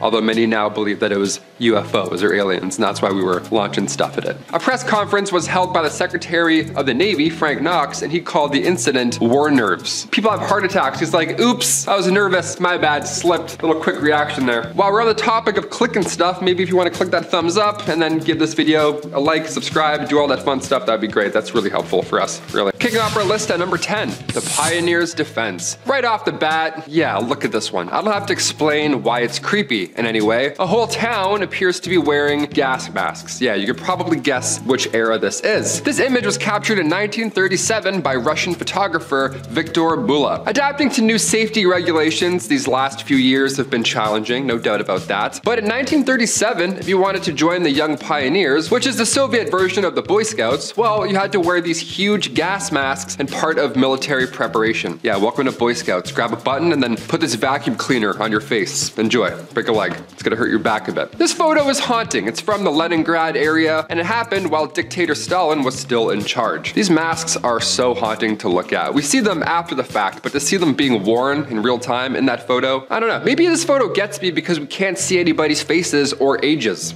right? Makes you paint the picture yourself. Either way, let's move on to some clown stuff, shall we? Number 9, 1910 clowns. Yeah, they existed back then, and they were much worse. Here's a fun fact. I didn't know this, but back in 2016, a study was done, and it turns out Americans fear clowns more than they fear death. Mind you, this was at the height of the clown craze back in America, but a poll was conducted by the Morning Consult in 2016, and it shows that 42% of Americans said they were in some capacity afraid of clowns. 42%. So if this is you, you may want to skip to the next one. I'll beat you there, no problem. This photo is from 1910, and it appears to be a jolly good time, right? 2 clowns for the price of 1. Nice, what a great deal. Let's go. Now what's terrifying about this photo, I'll admit, is that the clown on the right is much larger than the clown on the left. If you have a fear of giants, well, you're screwed here, really. Nowhere you can go. Just a tall clown and a little clown. There's clowns everywhere. I don't like clowns. Number 8, Anneliese Michel. If you've seen or heard of the 2005 horror film, The Exorcism of Emily Rose,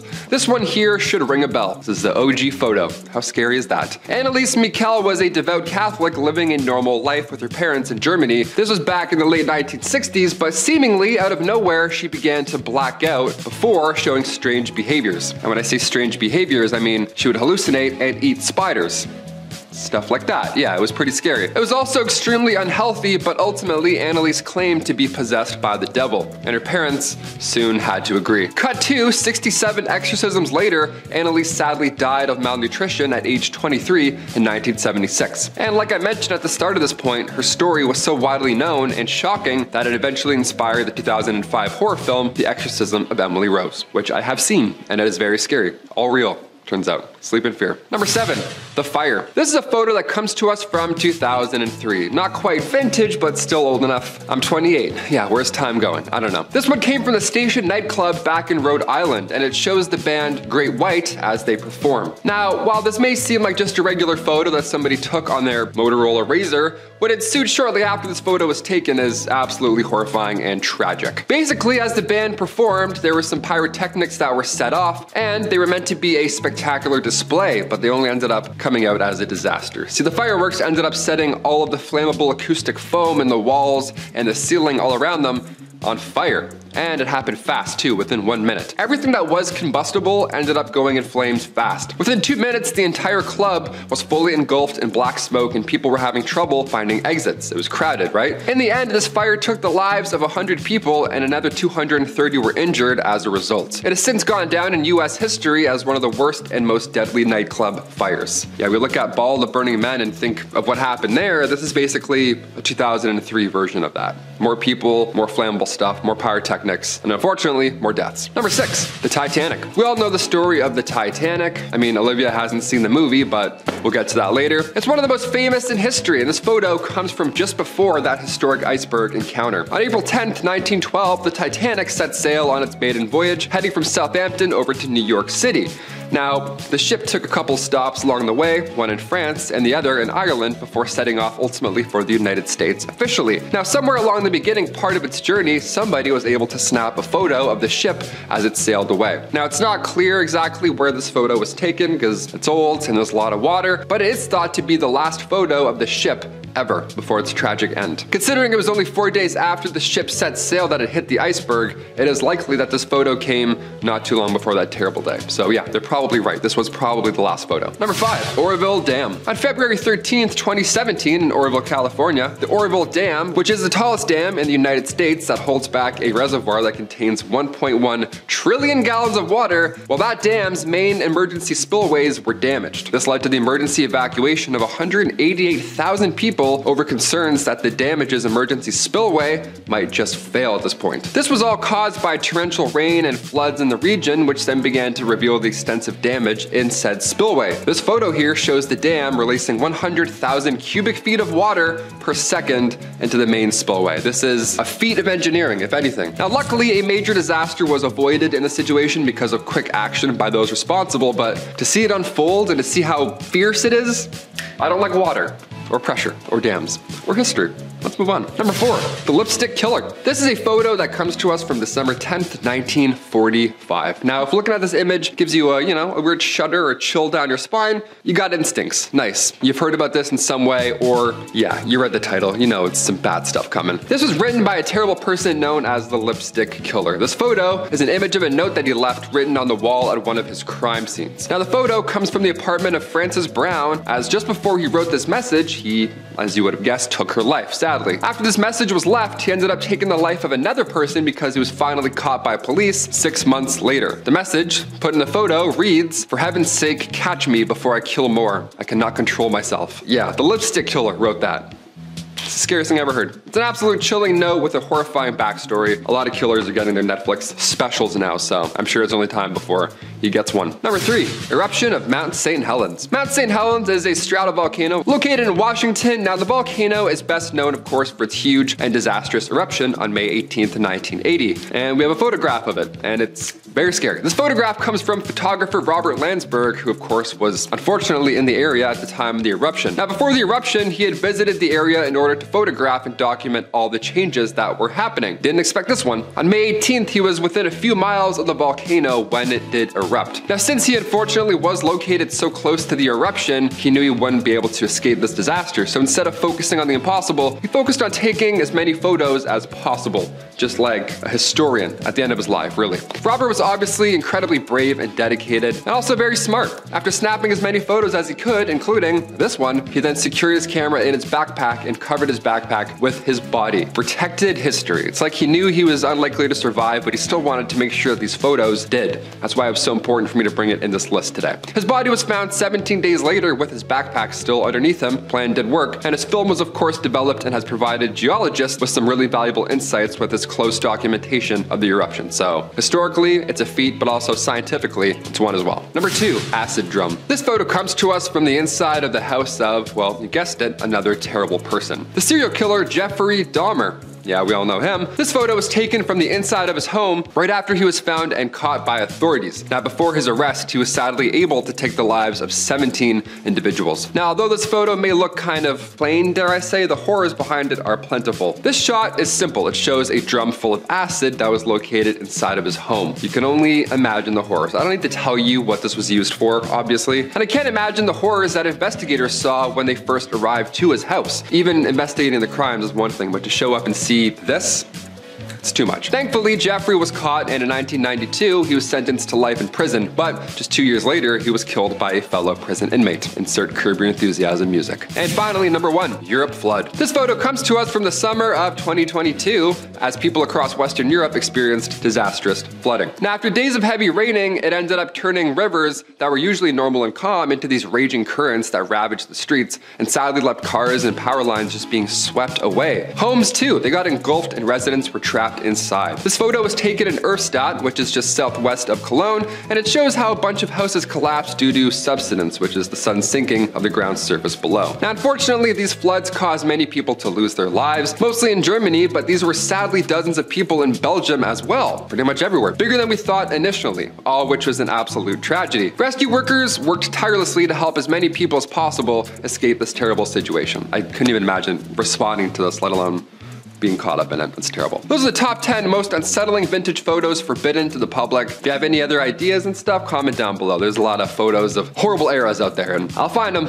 I'll find them. My history is very grim, thanks to you. To start us off, it doesn't matter if I'm dead or alive, you should invite me. Number 10 is skeletal dinner guest. For my people who hate to feel discluded, you'd probably love the members of the Post-Mortem Club. All members were present when they held their annual breakfast meeting, including club president J.M. McAdoo, who had died the previous year. You'll see in the photo presiding President Oakley Smith, club members, and the skeleton of Mr. McAdoo gathered together for breakfast with the skeleton at the head of the table. One of the rules of the club is that each member will will his or her skeleton to it for attendance to the club despite death. They even gave him a cigarette, as you can see, because smoking can't kill you if you're a skeleton. Number 9 is human depravity at its finest, the Stanford Prison Experiment. University professor Philip Zimbardo's execution of a power imbalance study in a prison ended disastrously. The Stanford Prison Experiment commenced on August 14th of 1971 with student volunteer groups comprising of 11 guards and 10 prisoners to see how they would behave on their own inside of a fabricated prison. The goal was to assess how quickly and intensely even educated or normal people can turn into cruel or sadistic ones under the right conditions, and man, was it fast. 6 days in, Philip had to call off the experiment as guards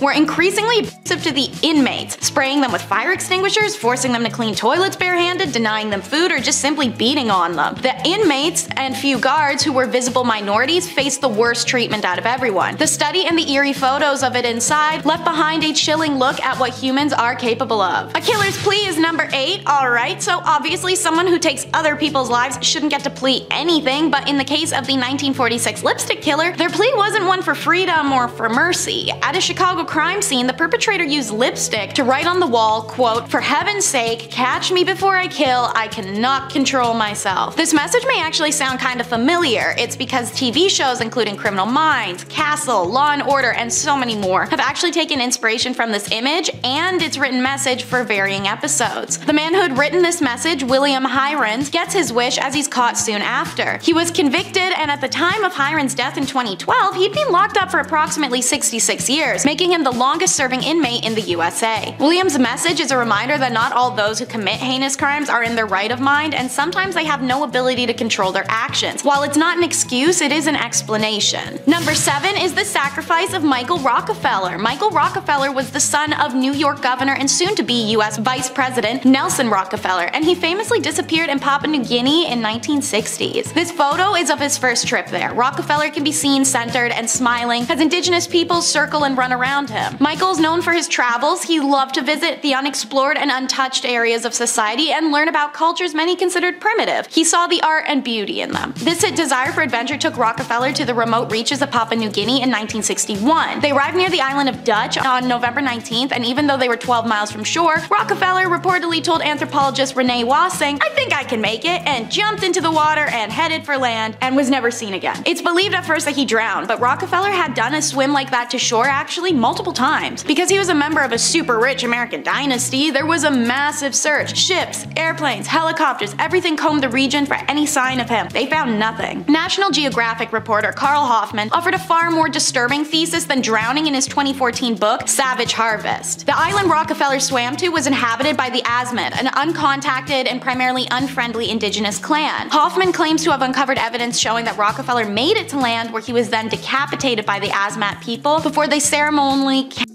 him, eating his brain and using his bones likely to make weaponry and other items. The confusing unanswered end of Rockefeller heir has since been debated, but it will always remain unsolved, sadly. Number 6 is we're leaving on a UFO. Not as catchy as a jet plane, but Marshall Applewhite was told by aliens it was a UFO indefinitely, so Marshall had been told a lot of things by the aliens, as had his wife before her passing. Affectionately self-dubbed as T and Do after the musical scales, they believe themselves to be of the highest caliber, like T and Do are on the scale. The cult these two began, Heaven's Gate, is famously recognized for the tragic mass departure members took on March 26 of 1997. It's on that day that the 39 members of the cult were convinced to consume a mixture of barbiturates and applesauce and then washed it down with vodka, as one member walked around to each poisoned person and tied bags over their heads to ensure asphyxiation. This mass taking of life was discovered days later when panicked family members of cult members hadn't heard from them. One former member went to go find his beloved wife, and well, I'm sure you can imagine what he found. found. What was confusing for many was to find the group covered in purple shrouds with their feet sticking out. They wore Nike sneakers with the classic white swoop. They believed these wings were going to carry them to the heavens. Countless photos were taken by FBI and police, most of which have been leaked to public by now and depict this very scene that I'm describing. Confusing and devastating, this loss was in international news and a reminder to always be aware of your own susceptibility to influence. Number 5 is the frozen man of Mount Everest. And yeah, I get it. We all know that there's tons of frozen bodies along Mount Everest, but that's not what I'm actually talking about this time. The photo you'll see is of mountain climber Beck Weathers, who in May of 1996 attempted to complete the final leg of the ascent on Everest. Despite how short the distance was, the journey caught up to Beck, and he came down with a case of snow blindness during an intense blizzard that had a wind chill of 100 degrees below zero, and he fell into a hypothermic coma. Initially, I thought I was in a dream, Weathers later recalled. Then I saw how badly frozen my right hand was, and that helped bring me around to reality. Beck was left for dead, first by his exhibition, and then the second time by a rescue crew doctor who believed him beyond saving. So it's only by miracle that Beck manages to break a hypothermic coma, turn around, and walk back to base camp. When he reaches camp, Beck is airlifted immediately as frostbite set in on his nose and hands, both of which are later amputated. This moment is caught in photograph and shows the frozen hand, and Beck visibly unconscious, being carried in a red sleeping bag. This ascent to Everest is remembered as the 1996 Mount Everest disaster and is famously covered in John Krakauer's book Thin Air and its 1997 adaptation, as well as films Everest and Everest 2015. So, by the way, they prematurely told Beck's wife and family he had passed away. Can you imagine that emotional roller coaster? Number 4 is the Maori trophy heads. The native Maori of New Zealand had a cultural practice of preserving severed heads of enemies for trophy and warning purposes. They are called mokomokai, and these heads were processed by first, of course, getting chopped off, but then boiled, smoked, and sun-dried. The Maori would then coat them in shark oil to prevent cracking and peeling before mounting them. When British colonizers invaded the land during the 1840s, the Maori heads were one of the famously pillaged artifacts and treasures of the colonial era. Major General Horatio Gordon Robley was in service for the British Army when they were invading and pillaging New Zealand in the 1960s. He was particularly enthralled by the Maori heads, and the absolute piece of you-know-what actually stole 35 of them for his own collection. You can see him in this photo, sitting at the base of a wall with Maori heads mounted upon it. Naturally, like most of what was stolen by British colonialists for the crown and or for themselves, these items were never returned to their rightful peoples and instead earned profit in British museums or collect dust in storerooms. Since the 1970s, New Zealand has had a strong record of requesting those remains back from overseas. The first major international reparation of a toy moko happened in 1985, and in 2003, New Zealand created its first government-funded international reparations program. It's now seen the return of 800 Maori and Moriori remains. Number 3 is the Ruhr Cannibal demonstration, an image caught by police officers as the Ruhr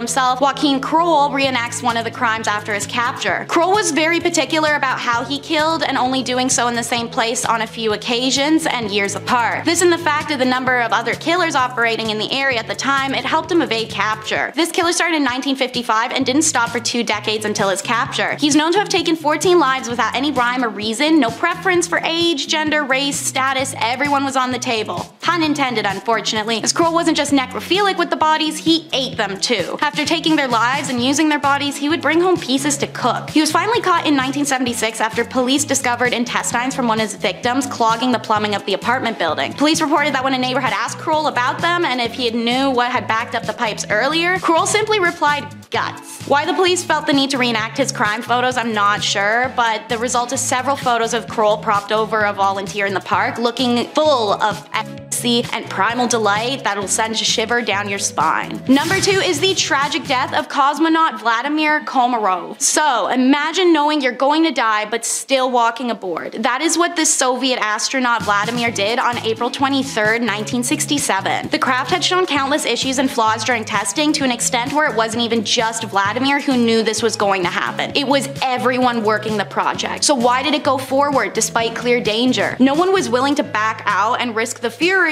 or disappointment of the Soviet high command. So Vladimir could have backed out himself, but it would have doomed the next astronaut to be put on the project, who happened to be his close friend, Yuri Gagarin. So he was assigned to the mission, and he decided he would do it and spare anyone else. Upon re-entry to Earth, the tragedy happens. The craft's parachute fails, and the Soyuz craft hurtled to Earth at unthinkable speeds, burning Vladimir alive inside. Photos of the craft were taken after its impact, showing a horrific scene of melted plastics, metal, and char. He became the first human to to ever die in spaceflight, and Vladimir himself was so confident this would be the case that he asked for an open casket funeral that'd force his superiors to see what they'd done to him. And so the second famous photo of this incident is taken, Vladimir's superiors standing over the mangled bunch of melted and charred human bones with nauseated horror in their gaze. And so, in at number 1 is what's considered the creepiest photo ever taken by the internet, Broken Blanche Monnier. This is a real-life horror story. Blanche is born in 1849 and starts life living lavishly and beloved in her prominent French family home, ingrained with ideas of Prince Charming and happily ever afters. She remains unmarried into her 20s, however, and searches desperately for her true love so she may move away from her domineering mother. It's in 1874 that her wish is granted, and she meets an older man of status and intends to marry him. But Mama disagrees, and she's not feeling he's suitable and she needs someone else. Blanche is furious. He can support her, he's high class, a lawyer, that's everything her mother demanded she finds, and she finally found it. Blanche finally put her foot down against her mother, and her mother makes her regret it for decades to come. Blanche is locked away in the attic closet. There are no windows and only a hay mattress. Once a day, her mother would cram dinner scraps under the doorway for her to eat. Blanche's mother reminds her every day that if she gives up on her betrothed, she would free Blanche. Blanche refuses every time, even after her fiancé, unbeknownst to her, passes away in 1885 while she's still imprisoned. It wouldn't have mattered, however. The public had been told by her mother that Blanche had been dead since she locked her away in 1874, so everyone just thought that was the case. Blanche, meanwhile, survived 16 years in this closet until an anonymous note to police by a maid forces authorities to search the home. They find Blanche, now middle-aged, malnourished, covered in sores and fecal matter, surrounded by vermin and rot. This moment is caught on film by police. You'll see Blanche sitting on her bed, an excited yet lost expression on her face. Her mother and brother were both charged, and her mother very quickly and deservedly dies in prison, while her brother manages to appeal and escape justice. Blanche is left a shell of a person from 16 years of solitary and dark confinement. She spent the rest of her life in a psychiatric care at one of the state's best hospitals, the sole heir to her mother's precious fortune and status. First up is captured in a card. Alrighty, so you see this basketball card here. So centered, we've got Mark Jackson back in '89 playing a Knicks game, but over here in the far left background, we have familiar faces of Lyle and Eric Mendez. In 1990, the Mark Jackson NBA Hoops card went into circulation, a year after the two Mendez brothers depicted in the background killed their parents for life insurance in August of 1989. The brothers claimed a massive payout that allowed them to live a luxurious lifestyle, spending money on expensive watches, clothes, and cars. Among the items that they bought were tickets to a basketball game at Madison Square Garden, where they would eventually be immortalized on an NBA card. To make it a little creepier, logistically, this moment captured would have been between when they killed their parents and when they were arrested. Speaking of sports, there's such a thing as the wrong time to cheer, which is our next photo. See, this is Mike Hawthorne and Ivor Bueb celebrating with champagne after winning the 24H Le Mans. Look at the revelry and the glory between these men. Those around them have a completely different vibe, however. We've got an arrangement of meme expressions going on here. Homeboy in the back holding the book is giving a hell of a judgmental side eye, and we have a signature auntie are you serious expression going on. See, while these men are ecstatically celebrating their win, what isn't captured in this photo was that the raceway was covered in ambulances and fire trucks. Hawthorne had driven an opponent off the track, and the resulting accident killed 84 people, most of which were spectators. Videos of this event on YouTube are kinda insane to watch, not even because of the crash or the arrogance of the winners, but the announcer is so painfully cheery it's out of place, using an old-timely projection system to shout, "Oh, women and children are dying, whole families are wiped out, but most of the finishing cars were British, a fine achievement in this abhorrent tragedy." It feels like a fever dream. Mountain climb to heaven is next. Because if you climb Mount Everest, let's be realistic, all you're doing is making your inevitable trip to heaven a little shorter of a distance upwards, giving yourself and the creator a little shortcut, you know? Alright, so this photo has the same visual quality as some loosely scattered cat litter, but I'm sure you can make out that we've got these silly little tents here. Man, look how far tents have come.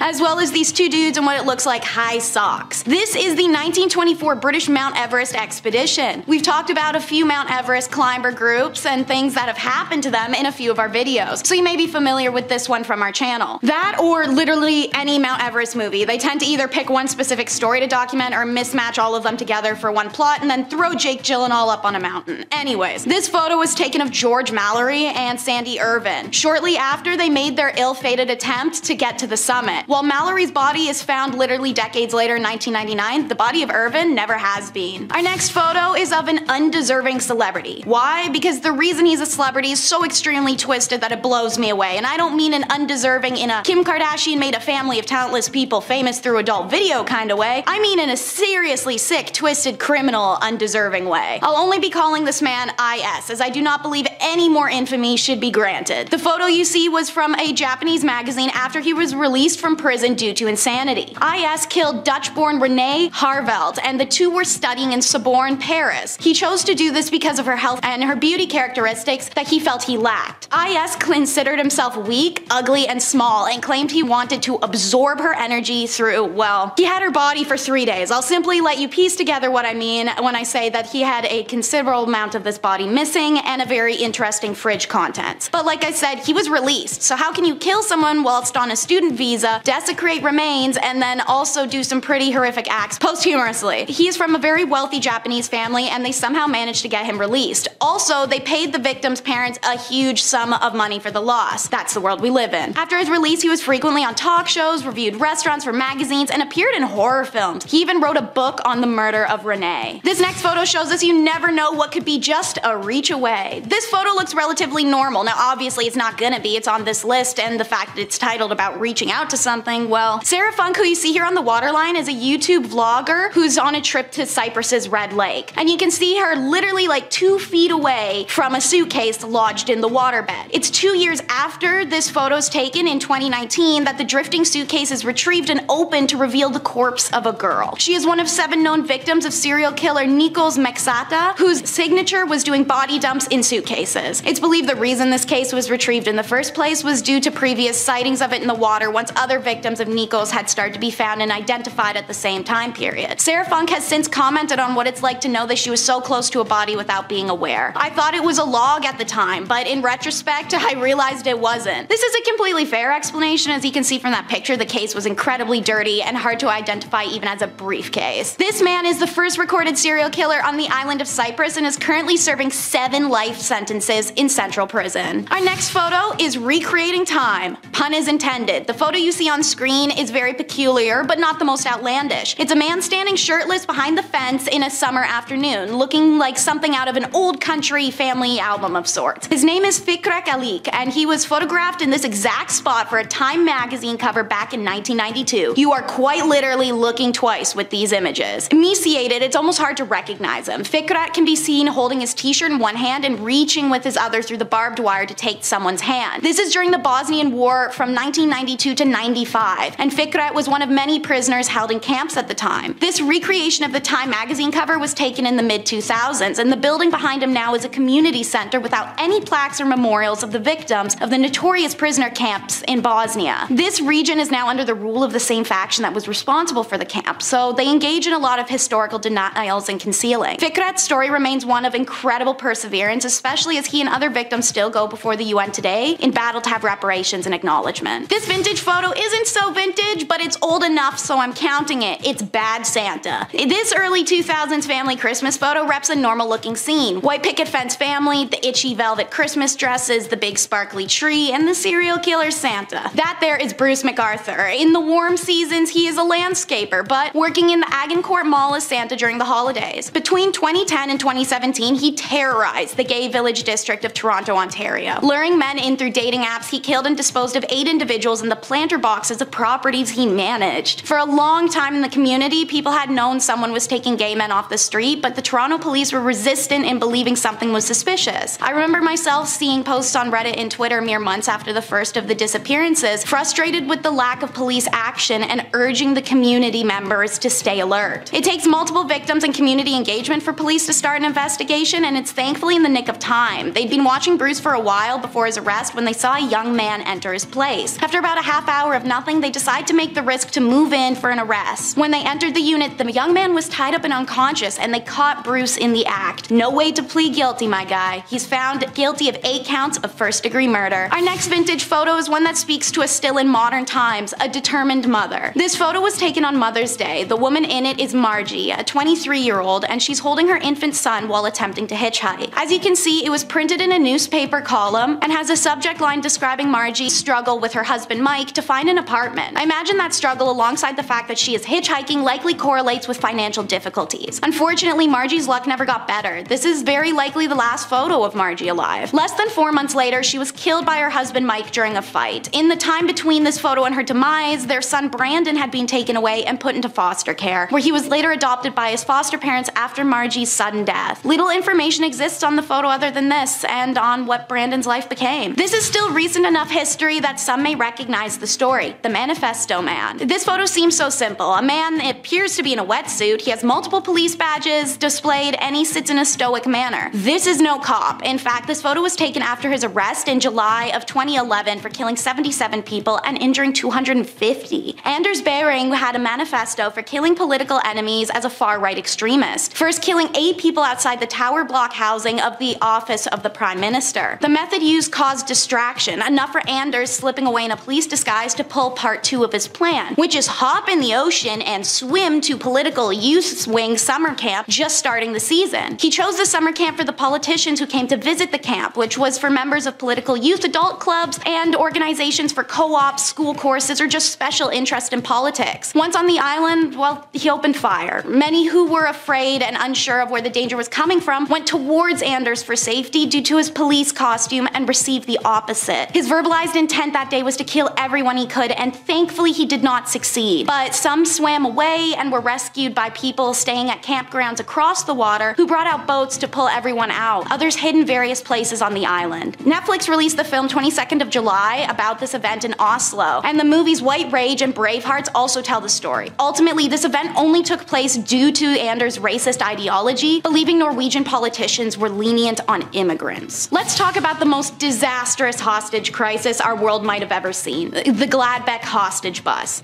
The 1988 crisis in Gladbeck, Germany was the kind of disaster you don't see often. In this photo, you'll see a robber left and a hostage right, taken on the last day of the situation. Day 1, 2 dudes rob a bank and take some hostages. They demand a getaway car and took 2 hostages and then stopped for one of the robber's sisters casually on the way, as reporters follow. Day 2, the same robbers hijack a bus with 32 passengers. Whilst holding out in the bus, they allow reporters some entry to interview them. One robber even came outside the bus for an interview like an MTV Cribs situation, but with hostages. The robbers state that their stance is that they don't care what happens because they'd simply take their own lives anyway if it all went wrong. Obviously, this is a sign for police to maybe, I don't know, handle with a lot of caution. And like tossing stones at glass houses, caution was non-existent. When the robbers take off in the bus, once again followed by police and reporters just doing nothing, the robber's sister is arrested by police at the first gas station they stop at. Her arrest causes the robbers to lash out and kill a hostage, so the police release her and go back to doing nothing. After this, the road trip crosses jurisdictions into Netherlands. The Dutch police are now involved, and they demand the release of any young hostages on board with the promise of a BMW in return. The robbers took 2 hostages with them in the BMW and drove back to Germany. Later on, they were surrounded by a lot of media reporters who took a lot of pictures of the scene, which can be found in Google. That is where our photo of the hostage and the robber was taken. Finally, the German police, after days of this, make a move that isn't just following the robbers like a lost puppy. They rammed the hostage car, causing a crash. One of the hostages flees off the highway as police and robbers engage their firearms. The woman in our photo, Silke Bischoff, is sadly caught in the crossfire. The driving robber said later in an interview that the bullets came from a policeman, but the German police denies that and says that the bullets came from the robbers and hit the hostage. No matter what, the one thing I can say about this whole story is what the f*** was anyone trying to accomplish here?